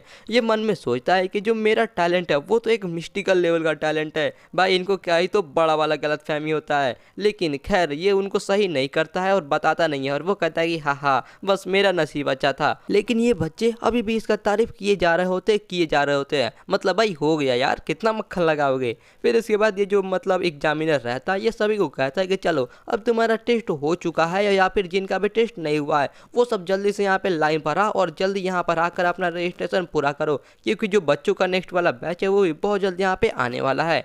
इसके बाद फाइनली यहाँ पे बाई को छुटकारा मिलता है और वो यहाँ से जाने लगता है और कहता है कि अचानक से ये सब एकदम मतलब मेरे पास आकर इतना ज़्यादा तारीफ करने लगे, ये मुझे एकदम ये अचानक से ऐसे अच्छा नहीं लगता है। और वो मन में सोचता है कि अफसोस मेरा नसीब सही नहीं है कि जो मेरा लेजेंडरी रैंक का टैलेंट है, मतलब मिस्टिकल रैंक का ये बोल रहा है, वो ये इवैल्यूएशन मशीन के अंदर रिवील नहीं हो पाया है। लेकिन ये जो मशीन है ये क्यूसी फेडरेशन का बहुत ही मतलब कीमती मशीन है और ये अभी तक हजारों बच्चों का टैलेंट चेक कर चुका है और कभी भी गलत नहीं है। भाई अपने ख्यालों में खोया खोया ही सामने आ रहा होता है कि सामने से इसका ग्रैंडपा खड़ा रहता है जो कि बोलता है कि श्यावान, तुम्हें अपना जो टैलेंट का म्यूटेशन हुआ है उसके बारे में कैसा महसूस हो रहा है, कहीं तुम्हें कुछ खराब महसूस तो नहीं ना हो रहा है। ये देखकर कहता है ग्रैंडपा आप यहाँ पे क्या कर रहे हो। और फिर उसके बाद ये बोलता है ग्रैंडपा मुझे मतलब बहुत ही अच्छा लग रहा है, लेकिन मुझे माफ़ कर देना क्योंकि मैं इस मौके का फ़ायदा उठाकर अपने लिए एक मतलब बीस्ट स्पेस जो रहता है उसको नहीं बना पाया। और भाई इसको लगता है कि इसका ग्रैंडपा कुछ डांटेगा, इसकी वजह से अपना मुंह ये झुका लेता है और फिर ये धीरे से अपना मुंह ऊपर उठाता है, जिसके बाद जो इसका ग्रैंडपा रहता है भाई काफ़ी ज़्यादा ये खुश रहता है और कहता है कि तुम्हें यहाँ पे सॉरी बोलने की कोई भी ज़रूरत नहीं है, क्योंकि जो तुम्हारा टैलेंट है वो ए से इस रैंक में जा चुका है, इसके वजह से ये सबसे बड़ी बात है। और हमारे फैमिली के पास पहले ही बहुत ज़्यादा रिसोर्सेस है, भाई इनका फैमिली तो है ही एकदम अमीर, आखिर ये सिटी लॉर्ड जो है। और उसके बाद ये बोलता है कि तुम हमारे फैमिली के अंदर मतलब घर पे वापस जाकर एक रॉयल बीस्ट स्पेस आराम से वहाँ पे बना सकते हो। भाई अपने ग्रैंडपा को बताना चाह रहा था कि ग्रैंडपा एक्चुअली मैं एक जी, और वो इतना ही बोलता है कि सिस्टम उसको रोक लेता है और सिस्टम उसको कहता है कि तुम इस बात को नहीं बोल सकते। इसके बाद ये थोड़ा मतलब काफ़ी सीरियस हो जाता है और कहता है कि क्या ये आई ऑफ एपोकलिप्स का वार्निंग है। और फिर यहाँ पर इसका ग्रैंडपा भी बोले जा रहा होता है कि चलो हम लोग जाकर थोड़ा जो न्यू इंपीरियल बीस्ट टैलेंट जिन बच्चों का है मतलब उनको जाकर थोड़ा देखते हैं। चलो हम लोग सबसे पहले लॉन्च के अंदर चलते हैं, वहाँ पे थोड़ा शांति होगा और वहाँ पे हमें कोई डिस्टर्ब नहीं करेगा। इसके बाद ये मतलब ग्रैंडपा जाने लगता है, इसके पीछे पीछे बाई भी आने लगता है और बाई मन में सोचता है कि ऐसा लग रहा है कि मैं अपने मिथिकल टैलेंट के बारे में अपने फैमिली को भी नहीं बता सकता। इसका मतलब ये है कि मुझे और भी ज़्यादा सावधान रहने की ज़रूरत है और साथ ही साथ मुझे ये जो आई ऑफ एपोकलिप्स है इससे थोड़ा बहुत एक्सपेरिमेंट भी करने की ज़रूरत है कि आखिर ये कौन कौन से काम को कर सकता है, मुझे इसके बारे में और जानकारी इकट्ठा करना होगा। इसके बाद भाई अपने ग्रैंडपा के साथ साथ गेट से बाहर आता है। बाहर आते ही वो अपने सामने एक लाल रंग के कुत्ते को देखता है और उसका इन्फॉर्मेशन वो सामने देखने लगता है और उसको देखकर पहले तो ये मन में सोचता है कि ऐसा लग रहा है कि सामने वाला का चाहे कितना ये स्ट्रेंथ हो, कितना ये पावरफुल हो, लेकिन वह मेरे इंटेलिजेंस से नहीं बच सकता। मतलब जो सिस्टम है ये इसको सारा इन्फॉर्मेशन बता देता है, सामने वाला चाहे कितना ही पावरफुल हो। मतलब यार ये तो मामूली सी बात है, अगर थोड़ी देर पहले तुमने गॉड लेवल का जो अवेकनिंग स्टोन था उसका इन्फॉर्मेशन देख लिया तो ये भाई कुत्ता बिल्ली क्या ही चीज़ है। यार यहाँ पे हम कुत्ते का इन्फॉर्मेशन देखते हैं जहाँ पे इसका नाम होता है रेड फायर डॉग और इसके बारे में आगे कुछ नहीं बताया जाता है, लेकिन तभी सिस्टम इसको मतलब कुछ टिप्स देने लगता है आजू बाजू में जो भी इसके ट्रेजर रहते हैं उसके ऊपर। मतलब यार खजाना भी ढूंढ के देगा इसको ट्रेजर। वो अपने अगल बगल में देखता है और कहता है कि 10 मीटर के अंदर यहाँ पर जितने भी ट्रेजर है, जिन लोगों के पास भी मतलब जो भी खजाना है वो इन सभी को आराम से देख सकता है और कोई भी इसकी आंखों से नहीं बच सकता है। फिर ये अपने बगल में घूम के देखता है जहाँ पे 2 लड़कियाँ बातें कर रही होती है और इन दोनों लड़कियों के पास में कोई मतलब जेड टाइप का कोई अलग अलग टाइप का मतलब ट्रेजर रहता है, जिसको कि ये देखकर काफ़ी हंसने लगता है। और भाई एकदम ईविल टाइप कहाँ से लगता है, भाई जाके उनका ट्रेजर चुराने का सोच रहा है क्या। ये कहता है कि जैसे जैसे मेरा स्ट्रेंथ बढ़ते जाएगा वैसे वैसे जो मेरा मतलब खजाना ढूंढने का रेंज है वो भी बढ़ते जाएगा। मतलब यार अभी तो इसका 10 मीटर का रेंज हो सकता है बाद में और भी ज़्यादा बढ़ जाए। और ये मन में सोचता है कि ऐसा भी हो सकता है कि एक दिन ऐसा टाइम आएगा जब मैं ये पूरे दुनिया को अपना मतलब ट्रेजर ढूंढ पाऊंगा और पूरे दुनिया इतना इसका रेंज फैल जाएगा और उस टाइम पे मैं सबसे पावरफुल भगवान बन जाऊंगा। भाई मैं सच कर रहा हूँ, ये हीरो नहीं है भाई, ये विलन ही है। इसका शकल देखो और भाई ये क्या एक्सप्रेशन दे रहा है, देखो यार ये विलन है भाई, ये मुझे हीरो नहीं लग रहा है। बाई का दुनिया पे राज करने का सपना टूट जाता है क्योंकि इसके पीछे एक बहुत ही बड़ा ब्लास्ट होता है और इस ब्लास्ट के अंदर से एक फायर फिनिक्स काफ़ी तेज में बाहर निकलता है। इसके वजह से भाई ये जो फायर वाला कुत्ता रहता है भाई इसके तो एकदम फट जाती है और इसके बगल में जिसका ट्रेनर रहता है ये भी सोच में पड़ जाता है कि भाई आखिर ये क्या है। और जो फिनिक्स रहता है यार ये अभी भी एकदम मस्त तरीक़ा से उड़ते जा रहा रहा होता है।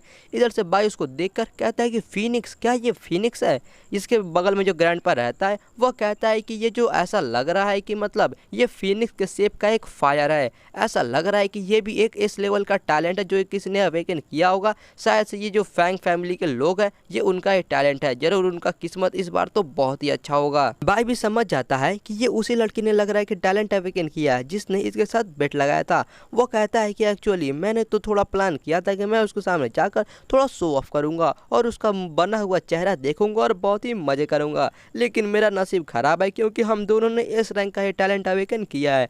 मतलब यार इसका टैलेंट हाई तो है लेकिन सबको तो यही ना पता है कि इसका इस रैंक का टैलेंट है और ये तो रिवील भी नहीं कर सकता है। खैर इसके बाद बाई कहता है कि ठीक है ग्रैंडपा, अब यहाँ पर मेरे लिए मतलब कुछ भी नहीं है तो मैं पहले जा रहा हूँ घर। लेकिन उसके जाने से पहले ग्रैंडपा दो लोगों का नाम लेता है, एंजेलिका और फियोनी। ये जैसे ही जो नाम लेता है वैसे ही यहाँ पर दो लड़कियाँ आ जाती हैं और ऐसा लग रहा है कि ये दोनों ट्विन सिस्टर्स हैं। और वो बोलता है कि अब क्योंकि तुमने एक इस लेवल का टैलेंट अवेकन कर लिया है तो ऐसे बहुत से लोग हैं जो कि तुम्हें ऑफेंड करेंगे या फिर तुम्हें चोट पहुंचाने की कोशिश कर सकते हैं, इसलिए तुम इनको अपने साथ ले जाओ और कभी भी और कहीं भी अकेले मत जाना। फिर इसके बाद एक लड़की बताती है, वो बोलते हैं कि मेरा नाम है एंजेलिका और मैं एक गोल्डन बीस्ट मास्टर हूँ। फिर दूसरी लड़की बताती है मेरा नाम है फियोनी और मैं भी एक गोल्डन बीस्ट मास्टर हूँ। मतलब भाई दो गोल्ड रैंक के बीस्ट मास्टर बॉडीगार्ड के तौर पे कहना पड़ेगा यार, ये बुढ़ऊ के पास ज़्यादा दम तो है। बाई मन में सोचता है कि ऐसा लग रहा है ग्रैंडपा ने पहले ही सब चीज़ की तैयारी कर रखी है। इसके बाद फिर ग्रैंडपा इसको एक चाबी देता है और कहता है कि श्यावान, ये हमारे खजाने की चाबी है, उसके अंदर जितने भी चीज़ रखे हुए हैं तुम उसका इस्तेमाल कर सकते हो और अपना रॉयल बीस्ट स्पेस को अच्छे से बना सकते हो। इसके बाद बाई भी उसके चाबी मतलब ले लेता है और कहता है थैंक यू ग्रैंडपा। और लेने के बाद वो हमें बताता है कि जो इसका ट्रेजर ट्रोव है इसके अंदर बहुत सारे पावरफुल क्रिस्टल वाल लगे हुए हैं जो कि कोई भी इंपीरियल बीट स्पेस रहता है उसके ग्रोथ के लिए बहुत ही ज़्यादा ज़रूरी रहता है और बहुत ही ज़्यादा फ़ायदे वाला भी रहते हैं। आमतौर पे जो बीस्ट मास्टर रहते हैं वो स्पिरिचुअल क्रिस्टल का इस्तेमाल करते हैं ब्रेक थ्रू करने के लिए, और वो करने के बाद जो उनका बीस्ट स्पेस रहता है उसको भी वो लोग ब्रेक थ्रू करके नेक्स्ट लेवल पर लेके जा सकते हैं। इसके वजह से जो एक ऑर्डिनरी स्पिरिचुअल क्रिस्टल रहता है वो भी कम से कम 1 मिलियन क्यूसी कॉइन का रहता है, लेकिन फिर भी ये बहुत ज़्यादा महंगा है। सीन चेंज होता है और हम देखते हैं बाई अपने दोनों बॉडीगार्ड के साथ में एक बहुत ही बड़े गेट के सामने खड़ा हुआ रहता है और अपने बॉडीगार्ड से कहता है कि तुम लोग यहीं पे रहो और ध्यान रखना है कोई भी आकर यहाँ पे मुझे डिस्टर्ब ना करे। वो दोनों भी कह देती है हाँ। इसके बाद ये अपने चाबी को एकदम घूर घूर के देखने लगता है और उसके बाद वो फाइनली अपने चाबी को गेट के अंदर लगा देता है। गेट के अंदर लगाते ही जो मतलब गेट रहता है इसके चाबी को, इसके ब्लड लाइन को, इसके खून को, इसको पूरा का पूरा स्कैन करता है और करने के बाद फाइनली वो गेट धीरे धीरे करके ओपन होना शुरू हो जाता है और इधर से बाई भी खड़ा होकर उस गेट को ओपन होते हुए देख रहा होता है। फाइनली ये गेट पूरा ओपन हो जाता है और बाई इस गेट के अंदर आ जाता है। यहाँ पर आकर वो देखता है इसके चारों तरफ बहुत ही अलग अलग प्रकार के बहुत ही महंगे महंगे चीज़ें रखे हुए रहते हैं जो कि एक से बढ़कर एक रहते हैं। वो कहता है कि यहाँ पर जो बाई फैमिली है इसके सैकड़ों साल से जमा किया हुआ चीज़ यहाँ पे रखा हुआ है। ये सब के सब बहुत ही ज़्यादा महंगे हैं और इस ट्रेजरी के अंदर सिर्फ जो इसका मतलब जो इसका बाई फैमिली है इसका जो डायरेक्ट ब्लड लाइन है, मतलब जो अपने खून होते हैं, सिर्फ वही लोग इसके अंदर आ सकते हैं। और इसके अंदर जितने भी खजाना है ये इतने ज़्यादा महंगे कि अगर इसको बाहर के दुनिया में लेकर जाओ तो वो इसका कोई भी मुकाबला नहीं कर सकता है। जैसे कि एग्जाम्पल के तौर पे ये एक फैंटम स्पाइडर के हार्ट को लेता है और कहता है कि ये वाला जो चीज़ है ये 5 साल पहले एक ऑक्शन में आया था और उसके वजह से जितने भी बड़े बड़े फैमिली है वो आपस में एकदम भिड़ गए थे, एकदम खून खराबा हो गया था इसके पीछे। लेकिन आखिरकार अंत में ये ऑक्शन हुआ, वो भी 150 मिलियन के अंदर। इसके बाद ये थोड़ा सा बगल में आता है और यहाँ पर आकर देखता है यहाँ पे बहुत सारे स्पिरिचुअल क्रिस्टल्स रखे हुए रहते हैं, जिसमें से ये एक पेटी को बाहर निकालता है और निकालने के बाद बोलता है कि ये बॉक्स का दाम लगभग 300 मिलियन डॉलर, यानी कि क्यूसिक कॉइन के अंदर भी अगर इसको कन्वर्ट किया जाए तो वो भी 300 मिलियन ही होते हैं। मतलब भाई यार ये काफ़ी ज़्यादा महंगा चीज़ है। फिर वो बोलता है कि और ऐसे ऐसे बॉक्स यहाँ पर तो डजन्स में पड़े हुए हैं और इसको देख के भाई इतने सारे पैसे देखकर इसकी आंख एकदम ज़्यादा चमकने लगती है।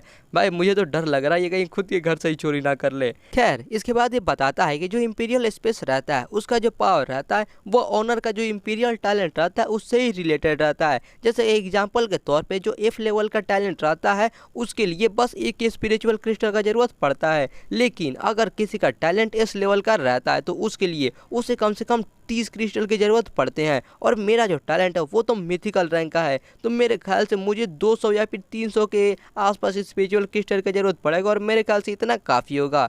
उसके बाद ये अपने सामने 2-3 पेटी को खोल के सामने रख लेता है और उसके बाद ये अपना टैलेंट को ऑन कर लेता है और फाइनली ये अपना इंपीरियल स्पेस को बनाना शुरू कर देता है। ये जैसे ही सोचता है अपना इंपीरियल स्पेस बनाने का कि जो इसका टैलेंट रहता है एनलाइटमेंट फ्रॉम हेवन, और भाई ये इस टैलेंट का सिर्फ एक ही पार्ट है, तो मतलब ये वाला इस टैलेंट का पार्ट ऑन हो जाता है, जिसके वजह से इसके सामने 3 ऑप्शन आ जाते हैं। एक होता है कॉमन मिस्टिकल बीस्ट स्पेस, जिसको बनाने के लिए इसको 333 स्पिरिचुअल क्रिस्टल लगेंगी। दूसरा होता है इसी का एनहांस वाला वर्जन, जो कि बनाने के लिए इसको 666 स्पिरिचुअल क्रिस्टल्स लगेंगी। और तीसरा होता है परफेक्ट मिस्टिकल बीस्ट स्पेस, और इसको बनाने के लिए भाई इसको 999 स्पिरिचुअल क्रिस्टल्स लगेंगी। ये देखकर तो भाई एकदम ज़्यादा चौंक जाता है, उसके पसीने छूटने लगते हैं और वो समझ नहीं पाता है आखिर ये है क्या। फिर वो मन में सोचता है कि ऐसा लग रहा है कि अगर मेरे मन में कोई भी डाउट आता है तो मेरा जो टैलेंट है वो अपने आप ही मुझे सही रास्ता दिखाएगा उसको सॉल्व करने का। सच में मेरा ये जो एबिलिटी है ये तो किसी जो एनसाइक्लोपीडिया रहता है सारा जानकारी देने वाला, उससे भी बहुत ज़्यादा आगे है। मेरा जो ये मिस्टिकल टैलेंट है आई ऑफ एपोकलिप्स, शायद ऐसा हो सकता है कि इसके अंदर ऐसे और भी बहुत सारे छुपे छुपे फीचर्स अभी हैं जो कि मुझे धीरे धीरे करके अच्छे से ढूंढना होगा।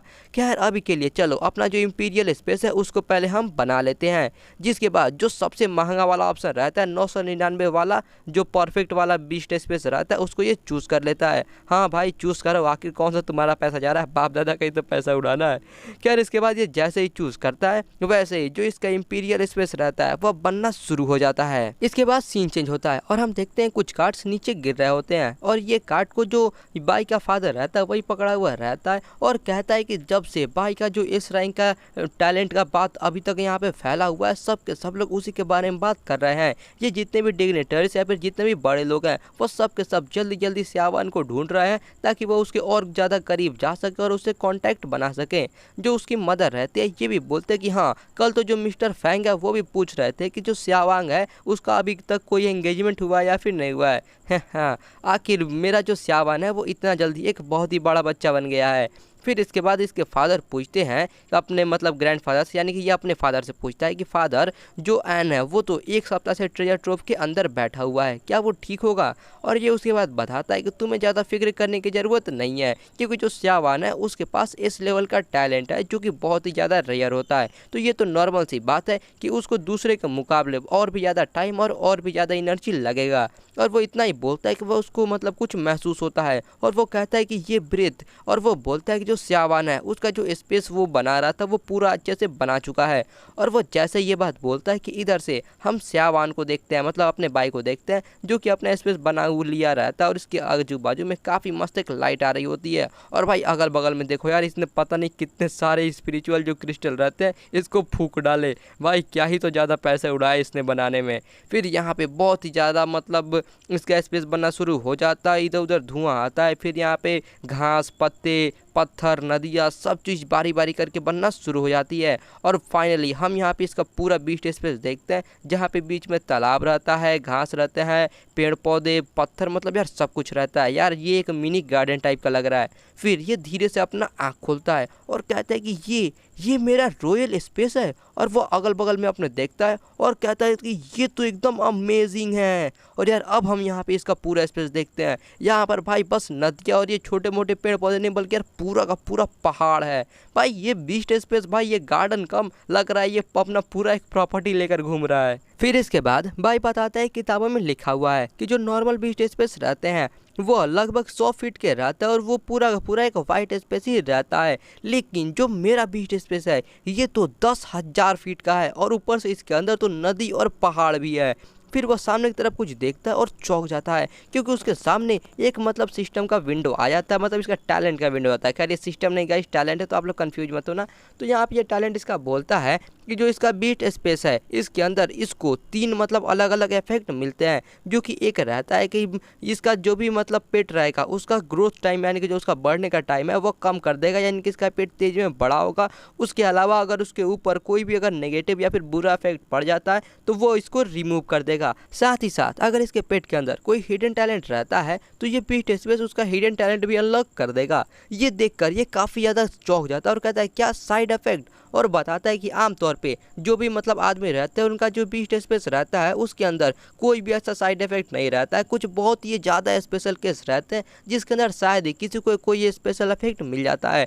और जो मेरा रॉयल बीस्ट स्पेस है इसके अंदर तो तीन तीन इफेक्ट्स है और ये सारे के सारे इफेक्ट तो बहुत ही ज़्यादा पावरफुल है। और एक रूल है जो कि साफ साफ लिखा हुआ है, अगर किसी बीस्ट के अंदर बहुत ही ज़्यादा पोटेंशियल रहता है उसको उतना ही टाइम लगता है बड़ा होने के लिए। कभी कभी तो ऐसा होता है कोई कोई बीस्ट मार्टर रहता है जो कि बूढ़े हो जाते हैं लेकिन फिर भी जो उनका बीस्ट रहता है अभी तक बड़ा नहीं हुआ रहता है। इसके वजह से वो जो बीस्ट रहता है अपना पूरा पावर अपनी ज़िंदगी में नहीं दिखा पाता है। लेकिन जो मेरा इंपीरियल स्पेस है इसके अंदर जो भी बीस्ट है वो एकदम जल्दी जल्दी ग्रो हो पाएंगे। और वो इमेजिन करता है कि वो छोटा सा बीस्ट लेता है उसको अपने बीस्ट स्पेस के अंदर डालता है, भाई उसके अंदर से एक डायनासोर निकलता है। फिर ये सोचता है कि मेरे पास ये जो इफेक्ट है इसके अंदर सिर्फ अगर मैं किसी एक का भी इस्तेमाल करता हूँ फिर भी मैं सबसे ज़्यादा जवान और सबसे ज़्यादा पावरफुल बीस्ट मार्टर बन सकता हूँ अब तक का। और ऊपर से इसके पास तो ऐसे तीन तीन हैं। इसके बाद ये अपने इफेक्ट के बारे में बताने लगता है। सबसे पहले ये काउंटर द नेगेटिव इफेक्ट के बारे में बताता है। जैसे कि ये बोलता है कि कभी लड़ाई होती है तो उसके अंदर इसके पेट को कभी कोई अगर पॉइजन लग जाए या फिर ठंडी लग जाए या फिर जलने लगे या फिर ऐसा कुछ भी होता है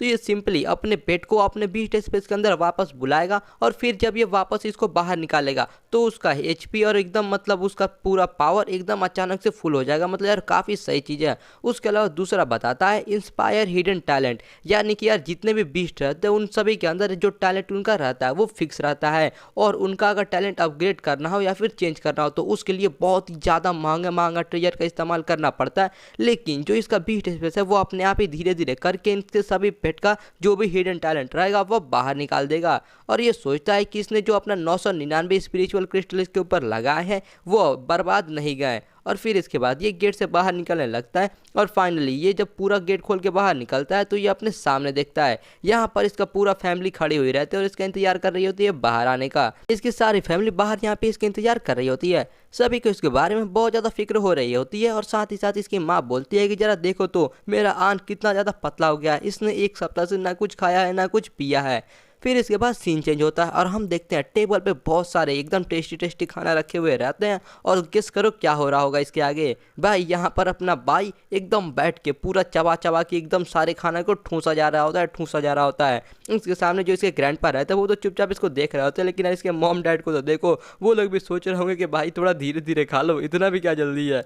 इसके बाद फाइनली ये अपना भर पेट खा लेता है और खाने के बाद एक जोरदार ढका लेता है। इसकी मॉम इसके तरफ एक और प्लेट बढ़ाती है और कहती है कि ये लो, ये तुम्हारा फेवरेट ब्रेड पॉर्क है, जितना मन करे उतना खाओ। इसके बाद ये अपने ग्रैंडपा से कहता है अरे हाँ ग्रैंडपा। इसका ग्रैंडपा इसको देखकर सोचने लगता है कि आखिर ये अब क्या बोलने वाला है। फिर ये खाते खाते बताता है कि मैंने अपना इंपीरियल स्पेस बना लिया है और इसको बनाने में मुझे 999 क्रिस्टल की जरूरत पड़ी। भाई एक बार इसका एक्सप्रेशन देखो, ये बोल कैसा रहा है, मतलब 999 स्पिरिचुअल क्रिस्टल बोल रहा है ऐसे मुंह लेकर।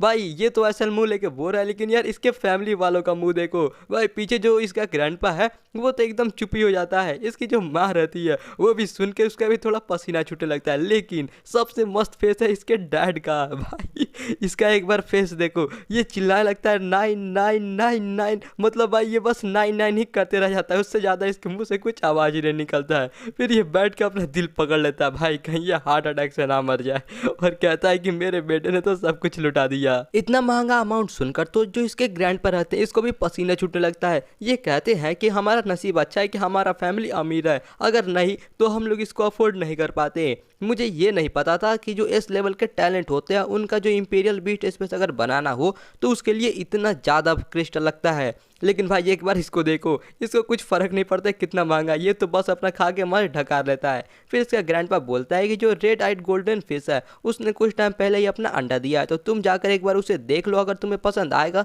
तो तुम उसमें से किसी के साथ चाहो तो अपना कॉन्ट्रैक्ट भी कर सकते हो। ये बात सुनकर भाई बहुत ही खुश हो जाता है और कहता है ग्रैंडपा इसका मतलब जो आपका डायमंड लेवल का पेट है वो जो रेड आइड गोल्डन फिश है वो अंडा देने वाला है।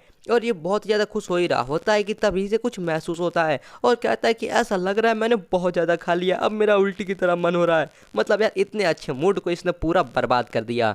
इसके बाद सीन चेंज होता है और हम देखते हैं एक दूसरे मतलब जगह को जो कि कोई मतलब लैब टाइप का लग रहा है। यहाँ पर बहुत सारे बॉक्स रहते हैं जिसके ऊपर अंडे रखे हुए रहते हैं। तो यार ये वो जगह रहता है जहाँ पे ये बाई फैमिली के लोग सभी अंडों को रखा करते हैं और यहाँ पे बहुत सारे लोग भी रहते हैं इन सभी अंडों का ख्याल रखने के लिए। और यहाँ पर कुछ कुछ अंडे तो थोड़े थोड़े अभी हैच भी हो रहे होते हैं और उसके अंदर से स्पिरिट भी निकल भी रहा होता है। बाई बताता है कि इनका जो बाई फैमिली है ये एक्वाटिक पेट का स्पेशलिस्ट है, यानी कि ये लोग एक्वाटिक पेट्स को पालते हैं, उनको बड़ा करते हैं और इनके पास बहुत सारे रिसोर्सेज भी है इन सारे पेट्स को बड़ा करने के लिए। इसकी वजह से जो बाई फैमिली के जितने भी बच्चे रहते हैं उन सभी का जो सबसे पहला स्पिरिचुअल बीस्ट रहता है वो हमेशा एक एक्वाटिक टाइप का ही रहता है। ये एक रिपोजिटोरी है हमारे फैमिली मेंबर्स के लिए और हमारे मिनिस्टर्स के लिए। यहाँ के जो अंडे हैं वो आमतौर पे ज़्यादातर सिल्वर ग्रेड के ही रहते हैं, लेकिन कुछ अच्छे वाले तो गोल्ड लेवल पर भी होते हैं। लेकिन ये मेरे लिए काफ़ी नहीं है क्योंकि जो मेरा पेट है उसको सबसे ज़्यादा पावरफुल और सबसे ज़्यादा टैलेंटेड होना चाहिए।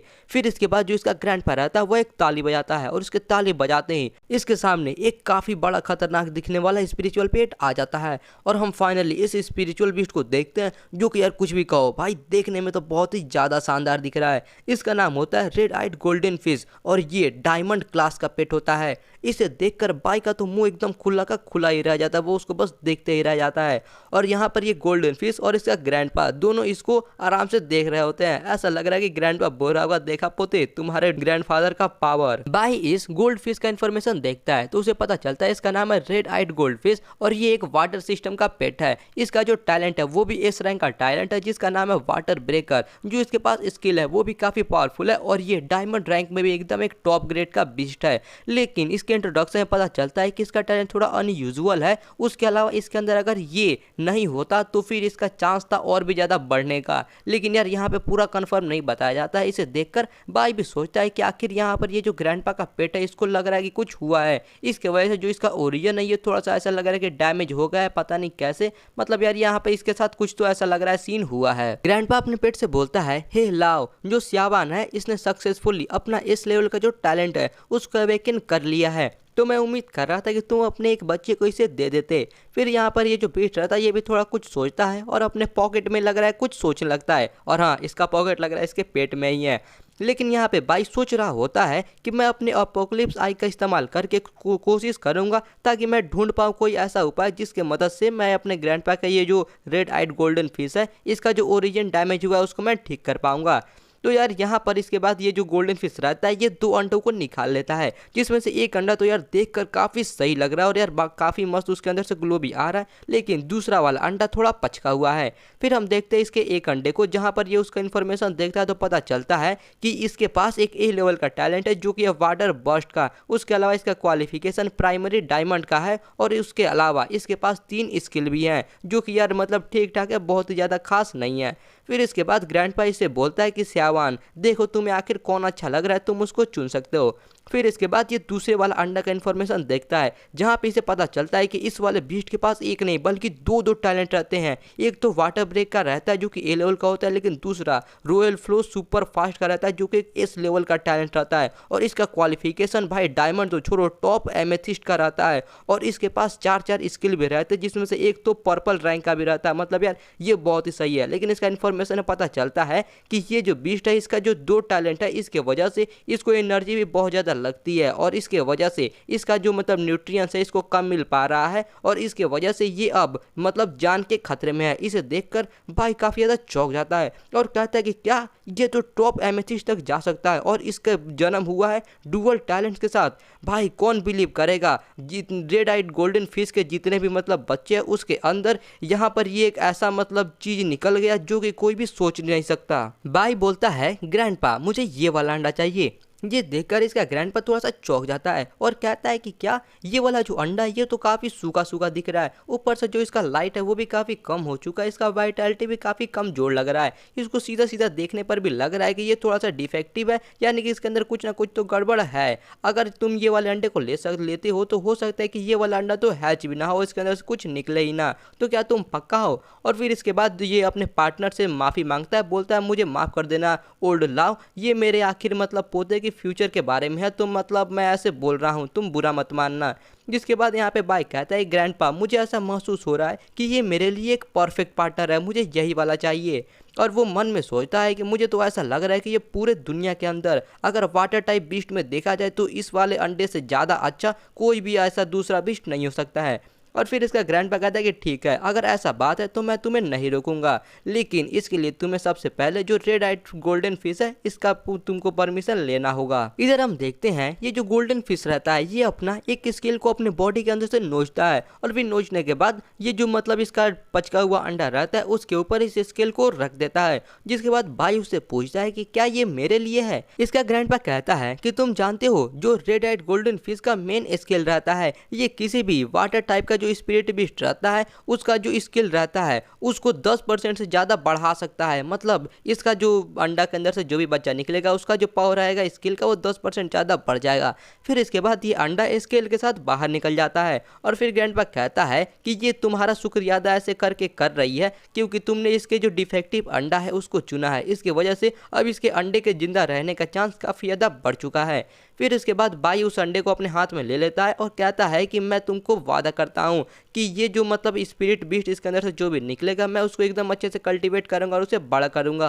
और मन में वो कहता है कि ये मेरा एक माँ से वादा है। इसके बाद सीन चेंज होता है और बाई इस अंडे को और साथ ही साथ उस गोल्ड फिश ने जो अपना स्किल दिया था उसको दोनों को एक साथ एक मतलब पानी के अंदर डाल देता है। और फिर डालने के बाद वो काफ़ी सारे अलग अलग प्रकार के मटेरियल्स को लेता है और उस सारे चीज़ों को उस पानी के अंदर डालना शुरू कर देता है, क्योंकि यार जो एपोक्लिप्स आई वाला सिस्टम है उसने इसको बताया रहता है ये सारा चीज़ें करने के लिए। तो वो जैसे ही सारा चीज़ डालता है ये सारा चीज़ जो भी मतलब रहता है उन सभी में का न्यूट्रिएंट्स जाता है और वो सारे न्यूट्रिएंट्स को ये अंडा अपने अंदर एब्जॉर्ब कर लेता है। और एब्जॉर्ब करने के बाद इसके अंदर से काफ़ी गोल्डन लाइट आने लगती है और ये अंडा एकदम परफेक्ट शेप में बन जाता है, और साथ ही साथ इसके अंदर एक काफ़ी मस्त मछली भी दिखने लगता है। बाई इस अंडे को एकदम ध्यान से देखे जा रहा होता है और कहता है कि जो आई ऑफ एपोक्लिप्स है इसने मुझे एक तरीका बताया था, इस तरीके को इस्तेमाल करके ये अंडा तो अब एकदम बढ़िया हो चुका है, अब मैं इसके साथ एकदम मतलब कॉन्फिडेंस के साथ एक कॉन्ट्रैक्ट कर सकता हूँ। फिर इसके बाद ये अपना कॉन्ट्रैक्ट करना शुरू कर देता है, और ये जैसे ही शुरू कर देता है ये एक स्पेस टाइप में आ जाता है और फिर इसके नीचे एक मैजिक सर्कल टाइप का भी कुछ बन जाता है। ये अंडे के अंदर से काफ़ी ज़्यादा इफेक्ट भी निकलने लगता है भाई, बिजली भी काफ़ी ज़्यादा यहाँ से निकलने लगती है। और फिर उसके बाद इन दोनों के बीच में एक कोई तालिस्मान टाइप का आ जाता है, और फिर उसके बाद ये जो तालिस्मान है ये जाकर वो अंडे के साथ मिल जाता है और वो अंडा भी काफ़ी ज़्यादा ग्लो करने लगता है, वाइब्रेट भी करने लगता है। इधर से बाई भी भाई बहुत ही ज़्यादा चमक रहा होता है। फिर उसके बाद हम देखते हैं अंडे के सामने लिखकर आ जाता है कॉन्ट्रैक्ट एस्टैब्लिश, मतलब यार इसका कॉन्ट्रैक्ट हो चुका है। और भाई कॉन्ट्रैक्ट होते ही तुरंत ही अंडा फूटना शुरू हो जाता है। इसे देखकर भाई भी चौंक जाता है कि वाह इतना जल्दी अंडा फूटने भी लगा, कहीं अंडे के अंदर से मुर्गी ना निकल जाए। नहीं भाई मजाक कर रहा हूँ, क्या यार यहाँ पर देखो। उसके बाद पूरा अंडा एक साथ फूटता है और हम देखते हैं इसके अंदर से काफ़ी मस्त दिखने वाला मछली निकलता है, जो कि यार पता नहीं क्यों लेकिन मुझे ये थोड़ा सा ईल मछली की तरह मतलब यार लग रहा है, लेकिन आपको फिक्र करने की जरूरत नहीं क्योंकि यार बस इसको थोड़ा सा बड़ा होने दो, तब देखो यार ये मछली कितना शानदार दिखेगा। अब हम 1 महीने बाद का सीन देखते हैं। यहाँ पे जो बाई का मछली रहता है वो एक दूसरे किसी मछली के साथ फाइट कर रहा होता है, और यार फाइट तो काफी सही है, लेकिन भाई जो बाई का मछली रहता है ये तो कुछ ज्यादा ही पावरफुल रहता है। ये दूसरे वाले मछली को पहले तो अपने मुंह से पानी फेंक के मारता है, फिर उसके बाद अपने पूंछ से मारता है, और फिर उसके बाद तो यार जाके उसको काट भी लेता है। मतलब यार इतना ज्यादा वायलेंस भी अच्छा नहीं है यार, थोड़ा अच्छे से रहो। यहाँ पर भाई उसके बाद बाई बताता है कि जो मतलब ये अपने मछली के साथ जब इसने कॉन्ट्रैक्ट किया था उसके बाद इसने इसको अपना जो स्पेस था इसने बीस्ट स्पेस बनाया था उसके अंदर डाल दिया, और उसके वजह से जो इसका बीस्ट स्पेस के अंदर पावर है ना जल्दी जल्दी बड़ा करने का किसी भी बीस्ट को, उसकी वजह से इसका मछली काफ़ी जल्दी जल्दी बड़ा भी हो गया, और उसके साथ साथ इसका एक हिडन जो टैलेंट है वो भी अवेकन हो गया। और यार नीचे देखो भाई जितने भी यहाँ पर लोग हैं जो कि अभी अभी हारे हैं यार इनका तो एकदम मुँह ही बन गया है।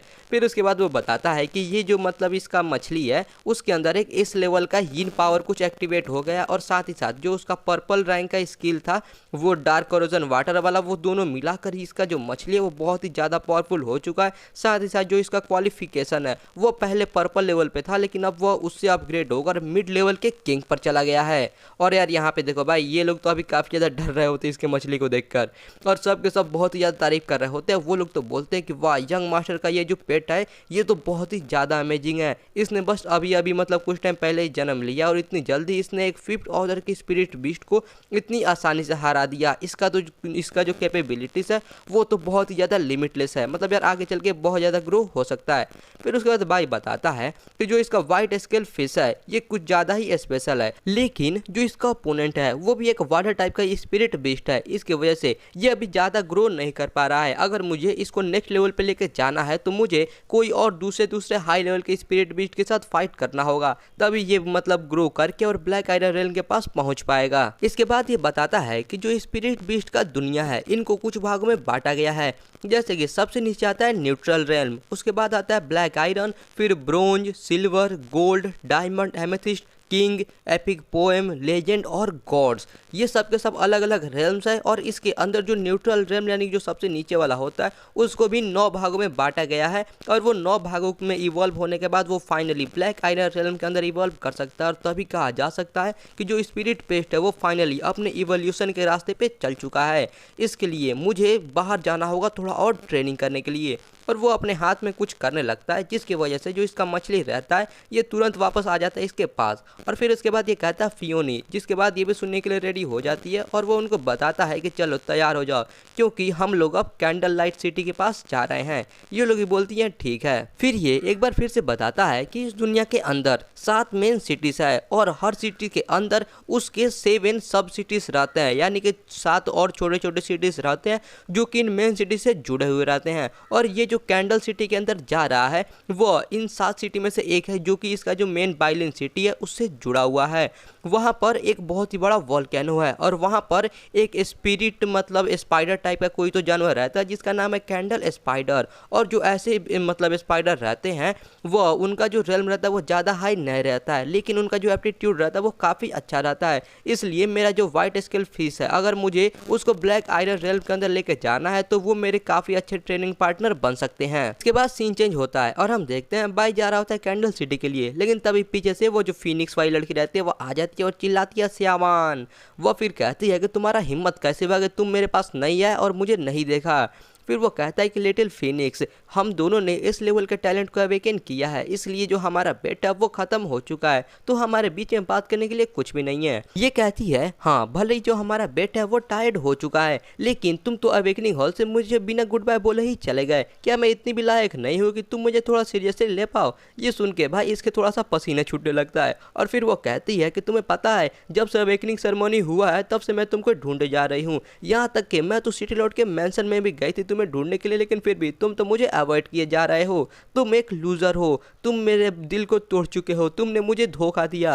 और यार यहाँ पर ये सोच रहा होता है कि ये लड़की तो ऐसे बात कर रही है, मुझे लग रहा है कि यहाँ के आसपास के जो लोग हैं वो थोड़ा सा गलतफहमी इसको समझ सकते हैं। रुको जाओ मत, जब तक तुम मेरी बातों को नहीं सुन लेते हो मैं तुम्हें नहीं जाने दूंगी। और फिर वो अपना हाथ बढ़ाती है बाई को पकड़ने के लिए, लेकिन तभी कोई इसके हाथ को पकड़ लेता है और ये और कोई नहीं बल्कि फियोनी रहती है जो कि बोलती है मिस फेंग जरा आप थोड़ा यहाँ पे ध्यान से रहिए। और यार यहाँ पे हम फियोनी देखते हैं जो कि एकदम घूर घूर के इसको देखा जा रही होती है। इसकी वजह से फेंग के भी थोड़ा पसीना छूटने लगता है और ये कहती है कि ये तो एक गोल्डन बीस्ट मास्टर है। इसके बाद फेंग बीच में आते हैं इनका झगड़ा सुलझाने के लिए और बोलता है लेडी फिनिक्स ये बहुत ही अब हो चुका है। और फिर यहाँ पे जो फेंग रहती है वो अपना हाथ अपनी तरफ खींच लेती है और कहते हैं कि भाई श्यावान मैं तुमसे एक और बेट लगाना चाहती हूँ, जब स्कूल खुल जाएगा उस टाइम पे मैं चाहती हूँ कि हम लोग फिर से अपने स्पिरिट बीस्ट के साथ एक दूसरे के साथ फाइट करें। और उसके बाद ये जाने लगता है और कहता है कि ठीक है तुम जैसा चाहती हो। और फिर वो वहाँ से जाने लगता है और मन में सोचता है कि ये जो लिटिल फिनिक्स है इसका जो पर्सनैलिटी है वो तो बहुत ही बुरा है, मैं सच में इसको उठाकर चाहता हूँ कि मैं इसको खूब पीटूँ, लेकिन अफसोस ये बस इसको मन में ही सोच पाता है। इसके बाद हम देखते हैं भाई यहाँ पे स्टेशन पे खड़ा हुआ रहता है और स्टेशन वाले अनाउंस करते हैं dear passengers the 1000 blade centipede train बहुत जल्द स्टेशन पे आने वाली है। द सेंटिपीड ट्रेन हमारे कैंडल लाइट सिटी के पास जाने वाली है, इसलिए जो भी पैसेंजर्स है उनसे रिक्वेस्ट किया जाता है कि जो स्टेशन पे वाइट सेफ्टी लाइन है कृपया कर उस पे चलें और जाकर अपने कार नंबर के पास चले जाएं। भाई कैसा लगा, क्या लग रहा है भाई रेलवे में मुझे नौकरी मिल सकती है ऐसे बोलने पे। भाई बताता है कि जो मेन सिटी है और इसके जो सबसाइडरी सिटीज हैं इन सभी के बीच में एक बहुत ही डेंजरस फील्ड आता है जो कि स्पिरिट बीस्ट से भरा हुआ है, यानी कि वो काफ़ी खतरनाक एरिया है। जो रॉयल बीस्ट टेमर होते हैं जो कि वहाँ पर जाते हैं हंट करने के लिए, उसके अलावा शायद ही कोई इंसान होता है कि वहाँ पे जाता है, वरना वहाँ पे और कोई भी नहीं जाता है भाई, क्योंकि वो खतरनाक ही इतना है। लेकिन एक सिटी से दूसरी सिटी में जाने की जरूरत तो हमेशा पड़ती ही रहती है। इसके वजह से ये एक स्पेशल ट्रांसपोर्टेशन बनाया गया ट्रैवल करने के लिए। इसको बनाया गया है 1000 प्लस सेंटीपीड्स को बदलकर। ये जो मतलब इसका बॉडी है ये एकदम स्टील की तरह हार्ड है। इसकी वजह से जो इसका डिफेंस है वो बहुत ही ज़्यादा हाई है और इसका बॉडी का जो लेंथ है वो तो 100 मीटर तक चला जाता है। इसके अंदर जितने भी कार्ट रहते हैं उन सभी को मतलब चेंज करके एक कैरेज के अंदर बनाया जा सकता है। इनको इस कैरेज को सेफ रखने में काफ़ी ज़्यादा मेहनत और काफ़ी ज़्यादा ताकत लगती है। जो भी अलग अलग कैरेज रहते हैं उन सभी के अंदर अलग अलग लेवल रहते हैं और जितना ज़्यादा हाई लेवल होगा उसका वो उतना ही ज़्यादा सेफ रहता है। इसकी वजह से जो इसका टिकट रहता है वो भी काफ़ी ज़्यादा महंगा होता है। और ऑफ कोर्स ये तो मामूली सी बात है, मैं एक अमीर आदमी हूँ, इसकी वजह से मुझे हमेशा जो बेस्ट वाला रहता है, जो मोस्ट एडवांस वाला कैरेज रहता है उसको ही चुनना होगा। भले ही इसके लिए मुझे पूरे के पूरे जो बोगी रहता है उसे वो क्यों ना बुक करना हो, लेकिन मैं एक मतलब दयालु आदमी हूँ इसलिए मुझे पूरा बोगी खुद के लिए नहीं चाहिए। और इसके बाद वो अपना हाथ बढ़ाता है टिकट अपना दिखाने के लिए, जिसके बाद ये लड़की इसके टिकट को स्कैन करती है और मशीन बताता है कि 22 सावन इसके पास एक सेकंड क्लास का टिकट है। ये सुनकर भाई ये चौंक जाता है, कहता है हाँ सेकंड क्लास का। ये लेडी कहती है एक्सक्यूज मी, कृपया करके आप पीछे जाइए क्योंकि ये एक फर्स्ट क्लास का कैरेज है। हम देखते हैं भाई अपने सीट पे बैठा हुआ रहता है और कहता है कि ट्रेन से बाहर जाते समय मुझे एक ऑर्डिनरी पर्सन की तरह रहना होगा, बाहर की दुनिया के थोड़ा टच में आना होगा ताकि मैं उसके बारे में थोड़ा अच्छे से जान पाऊँ। और कभी कभी मुझे अगर धोखा भी मिल जाए तो कोई बुरी बात नहीं है क्योंकि धोखा खाने से काफ़ी ज़्यादा एक्सपीरियंस मिलती है। पता नहीं ग्रैंडपा ने इन सभी चीज़ों को कब सोच लिया। मैं तो यहाँ तक कि उन्होंने एंजेलिका और फियोनी को भी मेरे साथ नहीं आने दिया। मेरा भाई दोबारा जन्म हुआ है यहाँ पर और पिछले जन्म में तो मैं लगभग 40 साल का हो गया था। कोई भी मुझे ऐसे ही बेवकूफ़ नहीं बना सकता।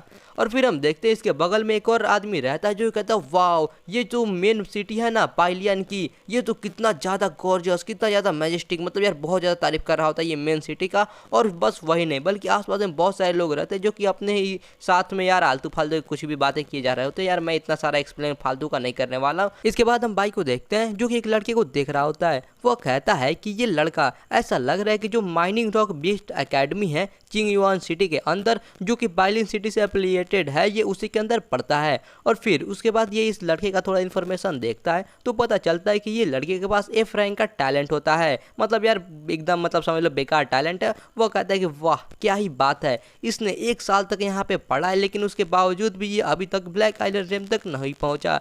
इसका जो क्वालिफिकेशन है ये तो बहुत ही बेकार है। इसके पास तो कॉमन पेट है और कॉमन टैलेंट है। और भाई इसका मुंह तो देखो, ऐसा भाई मुंह मत बना यार, सच में यार अब ये गुंडा ही लग रहा है मुझे भाई, मतलब ऐसा किसी की बुराई नहीं करना चाहिए।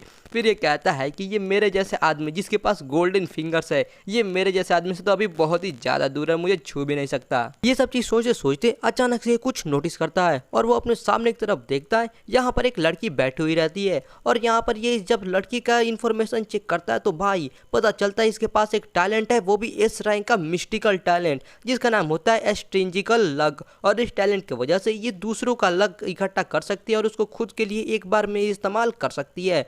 और भाई ये लड़के का हाल थोड़ा अच्छा नहीं लग रहा है, साथ ही साथ जो इसका स्पिरिट बीस्ट है ये भी थोड़ा सा इंजर्ड लग रहा है। इसके बगल में एक लड़की चलते चलते आ रही होती है जो कि आकर इसके ऊपर ही अचानक से यहीं पे गिर जाती है। और फिर उसके बाद वो उठकर थोड़ा गुस्से में कहती है कि तुम्हारा हिम्मत कैसे हुआ मुझे छूने का, तुम बस एक बैड लक हो, अगर मेरे साथ कुछ हो जाएगा तो क्या तुम उसका रिस्पॉन्सिबिलिटी लोगी। ये उसके बाद थोड़ी सी डरी हुई रहती है और कहती है कि मुझे माफ़ कर देना।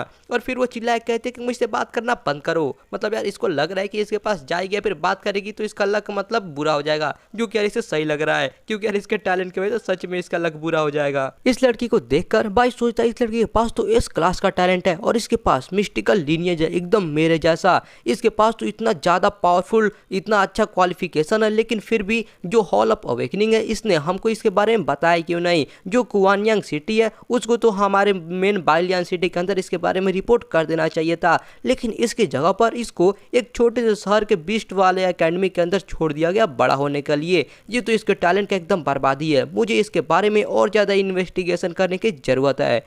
इसके बाद हम देखते हैं ये लोग ट्रेन से काफ़ी स्पीड में जा रहे होते हैं कैंडललाइट सिटी की तरफ और यहाँ पे एक मकड़ी भी इसको एकदम घूर घूर के देख जा रही होती है। और यार ये मकड़ी देखने में काफ़ी ज़्यादा खतरनाक हो रही है, मतलब यार लग रहा है कि इस ट्रेन के अंदर कुछ तो सीन होने वाला है। इसके बाद सीन चेंज होता है और हम देखते हैं ये ट्रेन स्टेशन पे आ जाती है और ट्रेन वाले बोलते हैं कि पैसेंजर पैसेंजर्स, हम लोग कैंडल लाइट सिटी पास आ चुके हैं। जिन लोगों को भी उतरना है कृपया करके यहाँ पे लाइन में लग के उतर जाएं। और फिर उतरने से पहले जो बाई रहता है वो एंजेलिका को बुलाता है और उसके बाद एंजेलिका भाई अचानक से एकदम पीछे से आ जाती है। यार मुझे तो लग रहा है कि इसी के सीट के पीछे ही छुप कर बैठी होगी, भाई इतनी जल्दी कहाँ से आ गई।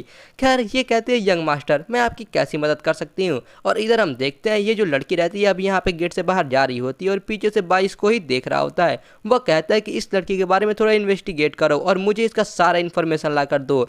लेकिन एक सेकंड, ये तो भाई जाती नहीं है। और कहते यंग मास्टर कहीं आप इसको पहली नज़र में ही देखकर प्यार में तो नहीं पड़ गया ना।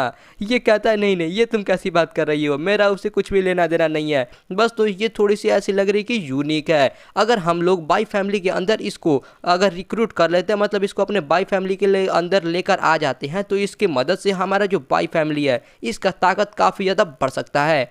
इसके बाद अब फिर से सीन चेंज होता है और हम देखते हैं भाई वोल्केनो को, और वोल्केनो को आगे सिटी भी रहती है और भाई वोल्केनो के जस्ट बगल में पेड़ भी रहते हैं और पानी भी रहती है। मतलब यार ये कैसा सीन है भाई, वोल्केनो के बगल में पेड़ और पानी कहाँ से आ गया। खैर भाई मानवा के अंदर कुछ भी हो सकता है। तो यहाँ पे हम देखते हैं कि ये मतलब पेड़ के अंदर कुछ ऐसा लग रहा है कि फाइट हो रही है और हम देखते हैं कि ये पूरे पेड़ों के ऊपर काफ़ी सारी मकड़ियाँ रहती है जो कि एकदम फाइट के लिए रेडी रहती है। और ये सारी की सारी मकड़ियों का नाम रहता है कैंडल फ्लेम स्पाइडर, और ये सब फिफ्थ ऑर्डर की मतलब बीस्ट है। इसके बाद ये सब के सब स्पाइडर जाती है बाई के ऊपर हमला करने के लिए, लेकिन बाई भी भाई पीछे थोड़ी ना हटने वाला है। वो अपने व्हाइट स्केल्ड फिश को बुलाता है, तभी ये सारे की सारी मकड़ियाँ आकर इसके ऊपर हमला कर देती है। लेकिन जो इसका मछली रहता है अपने सामने पानी लगाकर सही टाइम पे बाई को बचा लेता है और फिर उसके बाद ये पानी थोड़ा सा और मारता है, जिसकी वजह से ये सारी की सारी मकड़ियाँ पीछे ढकेली जाती हैं और बाई एकदम स्टाइल में रेडी हो जाता है इनसे फाइट करने के लिए। और भाई इसका स्टाइल तो देखो यार, क्या ही मस्त पोज दे रहा है अपने मछली के साथ साथ। इधर से जो भाई मकड़ियाँ रहती है ऐसा लग रहा है कि इसका पोज पसंद नहीं है और काफ़ी ज़्यादा गुस्सा हो जाती हैं। और इधर से भाई बाई का जो मछली रहता है ये भी अपना ऐसा लग रहा है कुछ पावर ऑन करता है और उसके बाद बाई कहता है कि तुम लोगों का हिम्मत कैसे हुआ मुझे चैलेंज करने की। और फिर उसके बाद जो इसका मछली रहता है भाई ऐसा लग रहा है कि जो पोकेमॉन में होता है ना वाटर गन वाला अटैक, वही इस्तेमाल कर रहा है। वो भाई एक के बाद एक इन सभी मकड़ियों को मारा जाता है मारा जाता है मारा जाता है। और भाई एक बार देखो यार, ये तो ऐसे मार रहा है लग रहा है कि भाई ये होली खेल रहा है, बस फर्क इतना है कि इसका होली एक गोली की तरह है। अपने मछली का पावर देखकर भाई बहुत ज्यादा खुश होता है और कहता है अमेजिंग, इसने तो ये जो 5th लेवल के कैंडल फायर स्पाइडर्स है इनको तो कुछ ही सेकंड्स में मार डाला। ये तो जब ट्रेनिंग ग्राउंड में था उससे कितना ज्यादा स्ट्रांग हो चुका है इतनी ही देर में। नॉर्मल मतलब जब नॉर्मल चीजें होती है उस टाइम पे जो ये वाटर गन का पावर है उसके हेल्प से जो कैंडल फायर स्पाइडर रहता है उसके सर में बस एक छेद ही किया जा सकता है। लेकिन पता नहीं कैसे, लेकिन इसके मछली के पास इतना पावर है कि इसने पूरे उसके बॉडी को ही उड़ा डाला। तभी इसका मैसेज बताता है इसको ये इसका एक वाटर मतलब रप्चर टाइप का कोई स्किल रहता है उसके वजह से हुआ है। ये कहता है अच्छा तो ये बात है, लेकिन इसका मतलब ये है कि इसके वजह से मुझे और भी ज़्यादा स्ट्रॉन्ग और कैंडल स्पाइडर से फाइट करना होगा, तभी मुझे उतना प्रेशर मिल पाएगा जिसके वजह से मैं ग्रो हो सकता हूँ और मेरा स्किल का जो प्रोफिशिएंसी है वो भी बढ़ सकता है। और फिर ये थोड़ा बताता है कि जो स्किल्स का प्रोफिशिएंसी रहता है उसे कुछ भागों में बांटा गया है, जैसे कि इंट्रोडक्टरी, प्रोफिशिएंट, स्किल्ड, एक्सपर्ट और परफेक्ट, ये सारे उसके भाग होते हैं। और जो वाइट स्केल फिश है इसके पास तो भाई 5-5 स्किल है। इसका मतलब इसको एकदम अच्छे से मेहनत करना होगा अपने स्किल के ऊपर ताकि वो उसका प्रोफिशिएंसी बढ़ा पाए, वरना जो इसका स्किल का पावर है वो हमेशा लोएस्ट लेवल पर आएगा और उसका पावर भी एकदम लो रहेगा। जैसे कि एग्जाम्पल के तौर पे एक तलवारबाज को लिया जा सकता है, जब वो अपना तलवार भाजता है और उसका जो मतलब स्किल रहता है एक इंट्रोडक्टरी वाला मतलब लेवल पर रहता है, उस टाइम पे वो एक बार में बस एक ही बैम्बू को काट सकता है। लेकिन सालों की प्रैक्टिस करने के बाद जब वही तलवारबाज का जो प्रोफिशिएंसी रहता है वो एकदम फुल मैक्स आउट हो जाता है, उस टाइम पे वो एक ही स्लैश के अंदर पूरे के पूरे पहाड़ को काट सकता है। ये होता है अलग अलग प्रोफिशिएंसी का लेवल। इसके वजह से जो अलग अलग स्पिरिट बीस्ट रहते हैं वो लोग एक ही स्किल को अलग अलग पावर और अलग अलग इफेक्ट के साथ इस्तेमाल कर सकते हैं। ये इन सभी चीजों के बारे में बता ही रहा होता है कि तब ये सामने कुछ देखता है, इसके सामने और भी काफी सारे ये मकड़ियां आ जाती है इसे फाइट करने के लिए। और भाई अपना भाई भी कोई डरने वाला थोड़ी ना है, ये भी एकदम फाइट के लिए रेडी हो जाता है और काफी ज्यादा एक्साइटेड भी हो जाता है। इसके बाद हम देखते हैं 2 वीक्स बाद का सीन। यहाँ पर अभी भी जो भाई का मछली रहता है वो एक मकड़ी के साथ फाइट कर रहा होता है और यार ये मकड़ी ऐसा लग रहा है कि ये भी कोई ऐसी वैसी मामूली कोई कमजोर मकड़ी नहीं है, क्योंकि यार ये भी अपना मकड़ी अपना जाल फेंक के मारती है सीधा भाई के मछली के ऊपर, जो कि जाकर एकदम निशाने पे लगता है। और भाई निशाने पे ही नहीं लगता है बल्कि ये उस मछली को पकड़ भी लेता है। लेकिन ऐसा लग रहा है कि जो भाई का मछली है इसको इस मकड़ी के जाल में ऐसा फंसना ज़्यादा पसंद नहीं आया। इसकी वजह से ये काफ़ी ज़्यादा गुस्सा हो जाता है और अपना पावर निकालने लगता है और फाइनली अपनी पूरी ताकत से वाटर गन फेंक के मारता है इस मकड़ी के ऊपर, जिसकी वजह से भाई ये मकड़ी तो एकदम ब्लास्ट ही हो जाता है। और हम देखते हैं इस मकड़ी का यहाँ पे इन्फॉर्मेशन, जहाँ पे बाकी सब तो ठीक है लेकिन यार यहाँ पे जो इसका रेल्म है भाई वो अब 8th ऑर्डर पे जा चुका है, मतलब अब ये बहुत ही ज़्यादा क्लोज है ब्लैक स्टील रेल्म से। और बाय भी बताता है कि जिस स्पीड से अभी हम लोग जा रहे हैं उसके हिसाब से मेरे ख्याल से मुझे एक और वीक लगेगा इसको 9th रैंक पे ले जाने के लिए। और तभी वो पीछे घूमता है और एंजेलिका से पूछता है कि एंजेलिका क्या हुआ, तो ये बताती है कि मास्टर एन आपने जो वो स्कूल गर्ल के बारे में बोला था ना इन्फॉर्मेशन कलेक्ट करने के लिए, वो कलेक्ट हो चुका है। ये बताती है चियान यू बचपन से ही अपने पेरेंट्स के साथ रह रही थी, लेकिन उसके पेरेंट्स का एक कार एक्सीडेंट हो गया जिसके बाद उसके पास और कोई नहीं बचा उसका ध्यान रखने के लिए। यहाँ तक कि जितने भी लोग हैं वो सबको ऐसा लगता था कि ये बदनसीबी को अपने पास बुलाती है। इसके वजह से इसके जितने भी दूसरे मतलब रिलेटिव्स हैं वो भी इसको अपने पास रखने में बहुत ही ज़्यादा डरते थे। और बस यही नहीं बल्कि उसके जो मतलब पेरेंट्स थे उनका जो कर्ज था वो भी इसके ऊपर ही छूट गया। इसके वजह से जो मतलब अवेकनिंग टैलेंट है उस टाइम पे तो इसका टैलेंट अवेकन हो गया, इसकी वजह से इसको टेंपल ऑफ अवेकनिंग का प्रोटेक्शन मिल गया, वरना ऐसा बहुत ही ज़्यादा चांस था कि जो क्रिएटर्स हैं इसको ये लोग बेच देते। लेकिन अवेकन होने के बाद जब वो एकेडमी के अंदर गई तो उसके आसपास जितने भी लोग थे उनके साथ हमेशा कुछ ना कुछ बुरा चीज़ होते रहता था, चाहे वो बड़ा हो या फिर छोटा चीज़ हो। इसके वजह से जितने भी इसके क्लासमेट थे धीरे धीरे करके वो लोग भी इससे दूर जाने लगे, यहाँ तक कि जो टीचर्स थे वो लोग भी इसको रिजेक्ट करना शुरू कर दिए। लेकिन ये लड़की की किस्मत अच्छा है क्योंकि ये लड़की काफ़ी ज़्यादा ताकतवर और काफ़ी ज़्यादा मतलब ये मजबूत है। इसके वजह से भले ही कितने ही मतलब इसके साथ दिक्कत आती है लेकिन इसको इसके वजह से कुछ भी नहीं हुआ। यहाँ तक कि ये अपना तो खाली टाइम पे पार्ट टाइम जॉब भी करती थी और उससे जो भी पैसे कमाती थी उसका इस्तेमाल करती थी अपने कर्ज को उतारने के लिए। लेकिन वो बात अलग है कि ये जहाँ भी जाती थी वो जगह बहुत ही जल्दी बंद हो जाता था। भाई सोचता है इसका जो टैलेंट है लक कलेक्ट करने वाला, इसके वजह से तो इसके साथ हमेशा बुरी चीज़ें हो रही है। और फिर ये एंजेलिका को बोलता है कि जो इसका बैकग्राउंड है वो काफ़ी अच्छा है, उसके अलावा इसका दिल भी काफ़ी ज़्यादा मजबूत है जो कि एक अच्छी बात है। अच्छा मुझे ये बताओ जिस दिन इसका टैलेंट अवेकन हुआ था आखिर उस दिन क्या हुआ था? तो ये बताती है कि ये जो चियाओ गुबाई है ये जो मतलब अपना टैलेंट आइडेंटिफाई करवाने गई उस टाइम पे ये सबसे आखिरी में गई थी, जिसके बाद ये जैसे ही अपना टैलेंट अवेकन इसने किया उसी टाइम पे जो मशीन है वो भी टूट गया और उसी टाइम पे जो वहाँ का स्टाफ था उसके पास भी कुछ इमरजेंसी हो गया। इसकी वजह से उनके पास टाइम नहीं था और उन लोगों ने इसका जो मतलब टैलेंट है उसको दोबारा चेक नहीं किया और वैसे ही उसको रिपोर्ट कर दिया। ये मन में सोचता है कि अच्छा इसका मतलब ये है कि जो इसका मतलब टैलेंट है वो लोगों ने इसको दोबारा चेक नहीं किया और सीधा का सीधा F लेवल टैलेंट ही उन लोगों ने मतलब रिपोर्ट कर दिया। इंटरेस्टिंग, ऐसा लग रहा है कि जो उसका टैलेंट है वो सिर्फ इंसानों को ही नहीं बल्कि आइटम्स को भी अफेक्ट करता है। और फिर ये कहता है कि एंजेलिका जल्दी से किसी को भेजो माइनर रॉक सिटी के अंदर और वहां पर जाकर उनको बोलो कि इसका जितना भी कर्ज है उसको चुका देने के लिए और इसका ट्रांसफर करने देने के लिए बाइलिन सिटी के रॉयल बीस्ट कॉलेज के अंदर, क्योंकि ये हमारे फैमिली के अंदर रिक्रूट करने के लिए बहुत ही अच्छी है। ये मन में सोचती है कि क्या उसको अपने कॉलेज के अंदर ट्रांसफर करना है और वो कहते हैं यस सर। भाई ऐसा लग रहा है कि इसका एक्सप्रेशन देखे कि ये कुछ और ही समझ रही है और ये मन में हंसते हुए कहती है कि वाह क्या बात है, जो ऐसा लग रहा है कि यंग मास्टर का स्पिरिट है वो फाइनली अब आ ही गया है। और ऊपर से इनका भाई ऑर्डर देखो कितना ज़्यादा डोमिनियरिंग है, वो सीधा का सीधा उसको अपने ही कॉलेज के अंदर ट्रांसफ़र करवा रहे हैं। वाह क्या बात है, ऐसा लग रहा है कि जो अमीर फैमिली का प्यार रहता है वो ऐसा ही होता है। ये दोनों यहाँ पर बात कर ही रहे होते हैं कि पीछे से इन लोगों को किसी की धमाके की आवाज़ आती है और हम यहाँ पे देखते हैं ये और कोई नहीं बल्कि चियाओ ही रहती है जो कि एक स्पाइडर से बच के भागे जा रही होती है। साथ साथ इसका बीस्ट भी भाग रहा होता है जो कि भाई ऐसा लग रहा है काफ़ी इंजर्ड है। इसे देखकर भाई बाई भी चौंक जाता है, कहता है कि ये तो चियाओ गुबाई है। और फिर उसके बाद ये जल्दी से अपने मछली को भेजता है उसे बचाने के लिए। इसका मछली भी देर नहीं करता, वो भी तुरंत जाता है और अपना वाटर गन इस्तेमाल करके उस मकड़ी पर एक जोरदार हमला करता है और भाई एक ही हमले में इस मकड़ी का एकदम खेल ख़त्म कर देता है। और ये जो लड़की रहती है इसके मछली को तो देखकर एकदम देखते ही रह जाती है। और भाई इसके मछली को देखो यार, इसका एक्सप्रेशन मतलब देखो यार, क्या ही तो एक्सप्रेशन दे रहा है। और ये कहता है अपने लैंग्वेज में कि मुझसे ऑब्सेस्ड मत होना, ये तो बस एक लेजेंड है, वैसे भी उतना कुछ खास फर्क नहीं पड़ता। मतलब यार इसका एक्सप्रेशन काफ़ी मस्त है। और यार इसकी बात सिर्फ यहाँ पर जो बाई है वही सुन सकते हैं अपने टैलेंट की वजह से। ये भाई इसका एक्सप्रेशन देखो, उसका बात सुनकर यार वो जाकर वहाँ पे फ्लेक्स कर रहा है। और यहाँ पर ये जो लड़की रहती है इसकी बॉडीगार्ड, इसका हंसी देखो भाई, क्या ही तो हंस रही है और कहते कि मास्टर मैं अपने घर के अंदर जो मेरा एयर कंडीशनर था उसको बंद करना भूल गई, तो मैं यहाँ से जा रही हूँ। और यार यहाँ पे जो उसका मछली रहता है अभी भी कह रहा होता है, प्रीटी सिस्टर क्या तुम मुझे सुन सकती हो? लेकिन अफसोस इस लड़की के पास वैसा टैलेंट नहीं है कि ये आवाज़ सुन पाए। खैर यहाँ पे बाई जाता है उनके पास और उसके बाद उस लड़की से पूछता है कि क्या तुम ठीक हो? ये लड़की थोड़ा सा पीछे घूमकर शर्माने लगती है और फिर ये खुद ही उठ जाती है और कहते हैं कि मैंने तुम्हें कहीं देखा है, तुम तो वही हो ना जो कि मेरे साथ ट्रेन में वहाँ पर बैठे थे।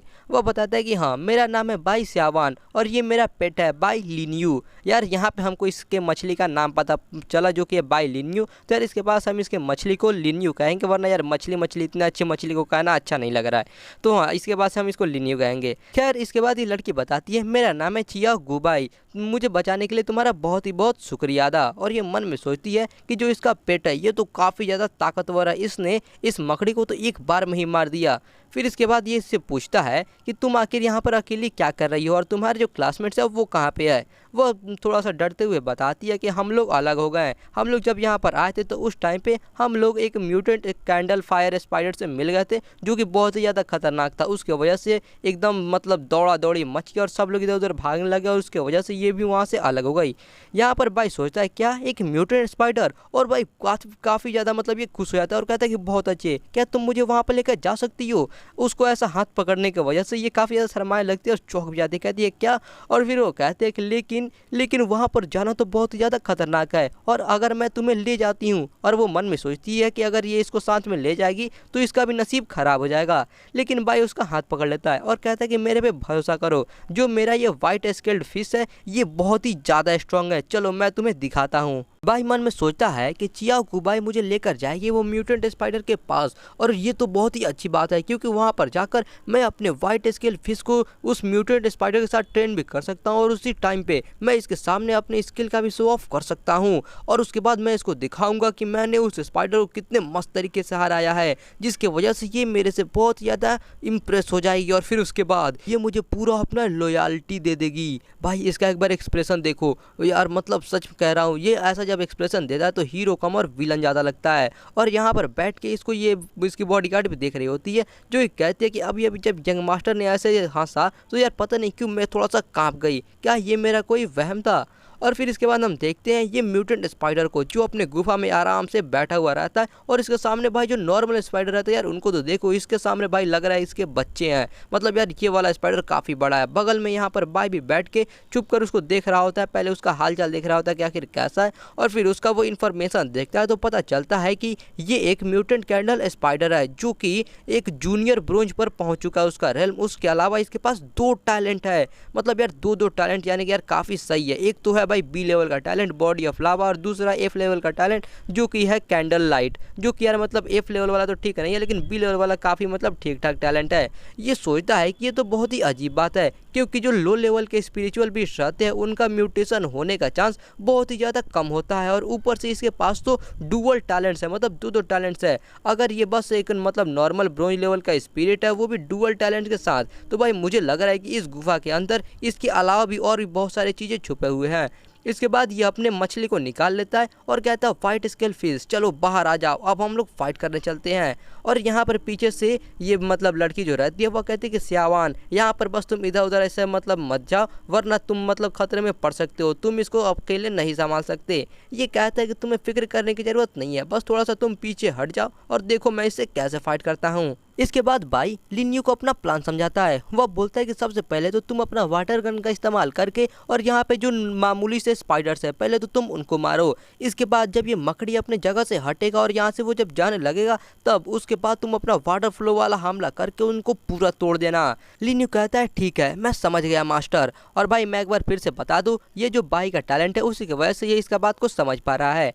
खैर इसके बाद लिन्यू अपना पूरा ताकत से एकदम स्पीड में जाता है इनके ऊपर हमला करने के लिए और पूरी ताकत से सबसे पहले तो अपना वाटर गन वाला अटैक इसके ऊपर कर देता है। और करते ही ये सारे के सारे मकड़ियाँ चिल्लाने लगती है एनिमी अटैक, हमला हो गया है हमारे ऊपर। और यहाँ पे जो म्यूटेंट स्पाइडर रहता है वो अपनी जगह से उठ के खड़ा हो जाता है और कहता है कि है ये तो अभी 8 लेवल पर भी नहीं है और ये बस इतनी ही ताकत से आया है मेरे ऊपर, मेरे टेरिटोरी के ऊपर हमला करने के लिए। जाओ मेरे बच्चों, जल्दी से जाओ और इस छोटी मछली को पकड़कर यहाँ पर लाओ। मैं तो इसको आराम से निकल जाऊंगा और धीरे धीरे करके इसको एकदम छील डालूंगा। मतलब यार निकलने के बाद कैसे छीलेगा तू? लग रहा है भाई इसका दिमाग थोड़ा टेढ़ा हो गया है। खैर इसके बाद इसके जितने भी बच्चे रहते हैं, यानी कि जितने भी इसके मकड़ियाँ रहती है, वो सब के सब एक स्पीड में जाती है यहाँ पर लिन्यू के ऊपर हमला करने के लिए। लेकिन भाई उसको बोलता है कि इनको मतलब इनके ऊपर ध्यान मत दो और डायरेक्टली जहाँ पे कैंडल है वहाँ पर सबसे ज़्यादा ये मकड़ियाँ जमा हुई है वहीं पर सीधा अटैक करो। फिर ये लिन्यू कहता है कि मैं समझ गया बॉस। और फिर उसके बाद ये भी अपना पूरा ताकत लगा के जहाँ पे मतलब बाई ने बताया था वहीं पे पूरी अपनी ताकत से हमला कर देता है, जिसकी वजह से सारी की सारी मकड़ियाँ इधर उधर उड़ने लगती है। ये म्यूटेंट मकड़ी अंदर से सब कुछ देख रही होती है और बहुत ज्यादा गुस्सा हो जाती है। कहती है कि क्या एक छोटी सी उजली मछली जो कि अभी तक ब्लैक आयरन क्लास पर भी नहीं पहुंची है, उसके पास इतना ज्यादा पावर है। और वो काफ़ी ज़्यादा गुस्से में कहते हैं कि तुम्हारा हिम्मत कैसे हुआ मेरे आदमियों को मारने का, मैं तुम्हें छोड़ूंगी नहीं।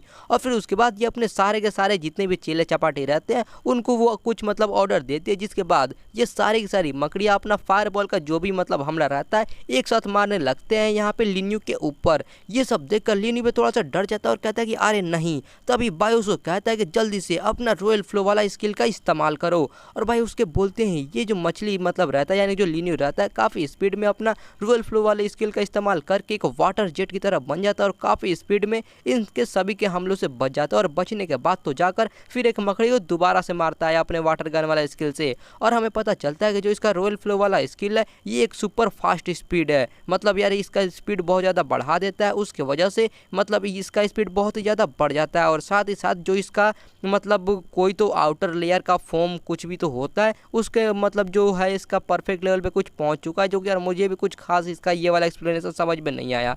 क्या उसके बाद यहाँ पर इनके बीच में फाइट चल रही होती है और पीछे से भाई खड़ा होकर देख रहा होता है और कहता है कि इन सभी का तो हमले से बचना ये तो जैसे पानी छिड़कने के बराबर है, मतलब यार बहुत ही ज़्यादा आसान है। खैर इसके बाद अब ये जो म्यूटेंट स्पाइडर रहता है काफ़ी गुस्से में रहता है और अब ये खुद मैदान में उतर जाता है और ये अपना स्किल का इस्तेमाल करके लिन्यू के ऊपर हमला करना शुरू कर देता है। लेकिन भाई लिन्यू अभी मतलब काफ़ी ज़्यादा स्पीड में रहता है, जिसकी वजह से उसका हमला तो लिन्यू को छू भी नहीं पाता है। और फिर ये लिन्यू काफ़ी स्पीड में जाता है इस मकड़ी के सर के ऊपर, जिसकी वजह से ये मकड़ी भी समझ में नहीं पाता है कि आखिर ये कर क्या रहा है। और यार यहाँ पे देखो लिन्यू एकदम रेडी रहता है इसे फाइट करने के लिए और ये मकड़ी भी काफ़ी ज़्यादा एकदम एक्साइटेड रहता है और काफ़ी ज़्यादा गुस्से में रहता है। फिर उसके बाद मतलब यहाँ पे जो बाई रहता है पीछे से कहता है लिन्यू को कि इसके मतलब जो ये इतना ज़्यादा तुमको गुस्सा दिला रहा है उसके बाद तुम्हें मत आना। और इसको कहता है कि जल्दी से ये सारे फील्ड को क्लियर करो, उसके बाद हमारा असली लड़ाई शुरू होगा। जिसके बाद लिन्यू भी इसके बात को सुनता है और अगल बगल में जितने भी छोटी मकड़ियाँ रहता है उनको पहले मारना शुरू कर देता है। इसके वजह से ये जो म्यूटेंट मकड़ी रहता है कहता है कि तुम कमीने कहीं के बदबूदार मछली, तुम मेरे सारे आदमियों को मार रहे हो। दोस्तों बड़े ही दुख के साथ कहना पड़ रहा है कि इस वाले वीडियो के लिए बस इतना ही, क्योंकि यार अगर मैं इससे और ज़्यादा एक्सप्लेन करता हूँ तो यार अभी आप लोग ये जो वीडियो देख रहे हो इससे एक दिन और ज़्यादा वीडियो लेट हो जाती। लेकिन यार आप लोगों ने पिछले वाले वीडियो का लाइक गोल कंप्लीट कर दिया, इसकी वजह से मैं नहीं चाहता कि ये वाला वीडियो और ज़्यादा लेट हो, तो यार मैं इसलिए इसको मतलब आगे एक्सप्लेन ना कर कर अभी तुरंत डाल रहा हूँ। अगर आप इसका नेक्स्ट पार्ट देखना चाहते हो जो कि यार मैं भी जल्दी जल्दी बनाना चाहता हूँ, तो यार जल्दी से इस वाले वीडियो का लाइक गोल कंप्लीट करो। यार इस बार मैं मतलब लाइक गोल कोई बढ़ाने वाला नहीं हूँ, सेम लाइक गोल रहेगा 1000 का, जो कि यार आप लोग जितना जल्दी कंप्लीट कर दोगे मैं यार उतना ही जल्दी नेक्स्ट वाला वीडियो लेकर आ जाऊंगा। तो यार जल्दी से फिर से 1000 का लाइक गोल है, जल्दी से कंप्लीट करो और कमेंट में जाकर नेक्स्ट पार्ट कमेंट कर दो, क्योंकि यार जितना जल्दी लाइक गोल कंप्लीट होगा और जितना ही ज़्यादा कमेंट आएगा मैं उतना ही जल्दी इसका नेक्स्ट पार्ट लेकर आ जाऊंगा। अब यार आपके ऊपर है कि आप लोग इसका नेक्स्ट पार्ट कितना जल्दी देखना चाहते हो। तो चलो यार मिलते हैं फिर अपने नेक्स्ट वीडियो के अंदर। और हाँ गाइस यार जाने से पहले सब्सक्राइब कर देना, ताकि मैं जब नेक्स्ट वाला पार्ट डालूँ तो यार उसका नोटिफिकेशन सबसे पहले आपको मिल जाए। और यार जब तक मैं नेक्स्ट वाला वीडियो नहीं डालता हूँ आप लोग मेरे चैनल के ऊपर और भी काफ़ी मस्त मस्त वीडियो है उसका मजा ले सकते हो। तो चलो यार मिलते हैं फिर अपने नेक्स्ट वीडियो के अंदर, तब तक के लिए आप सभी लोगों को बाय।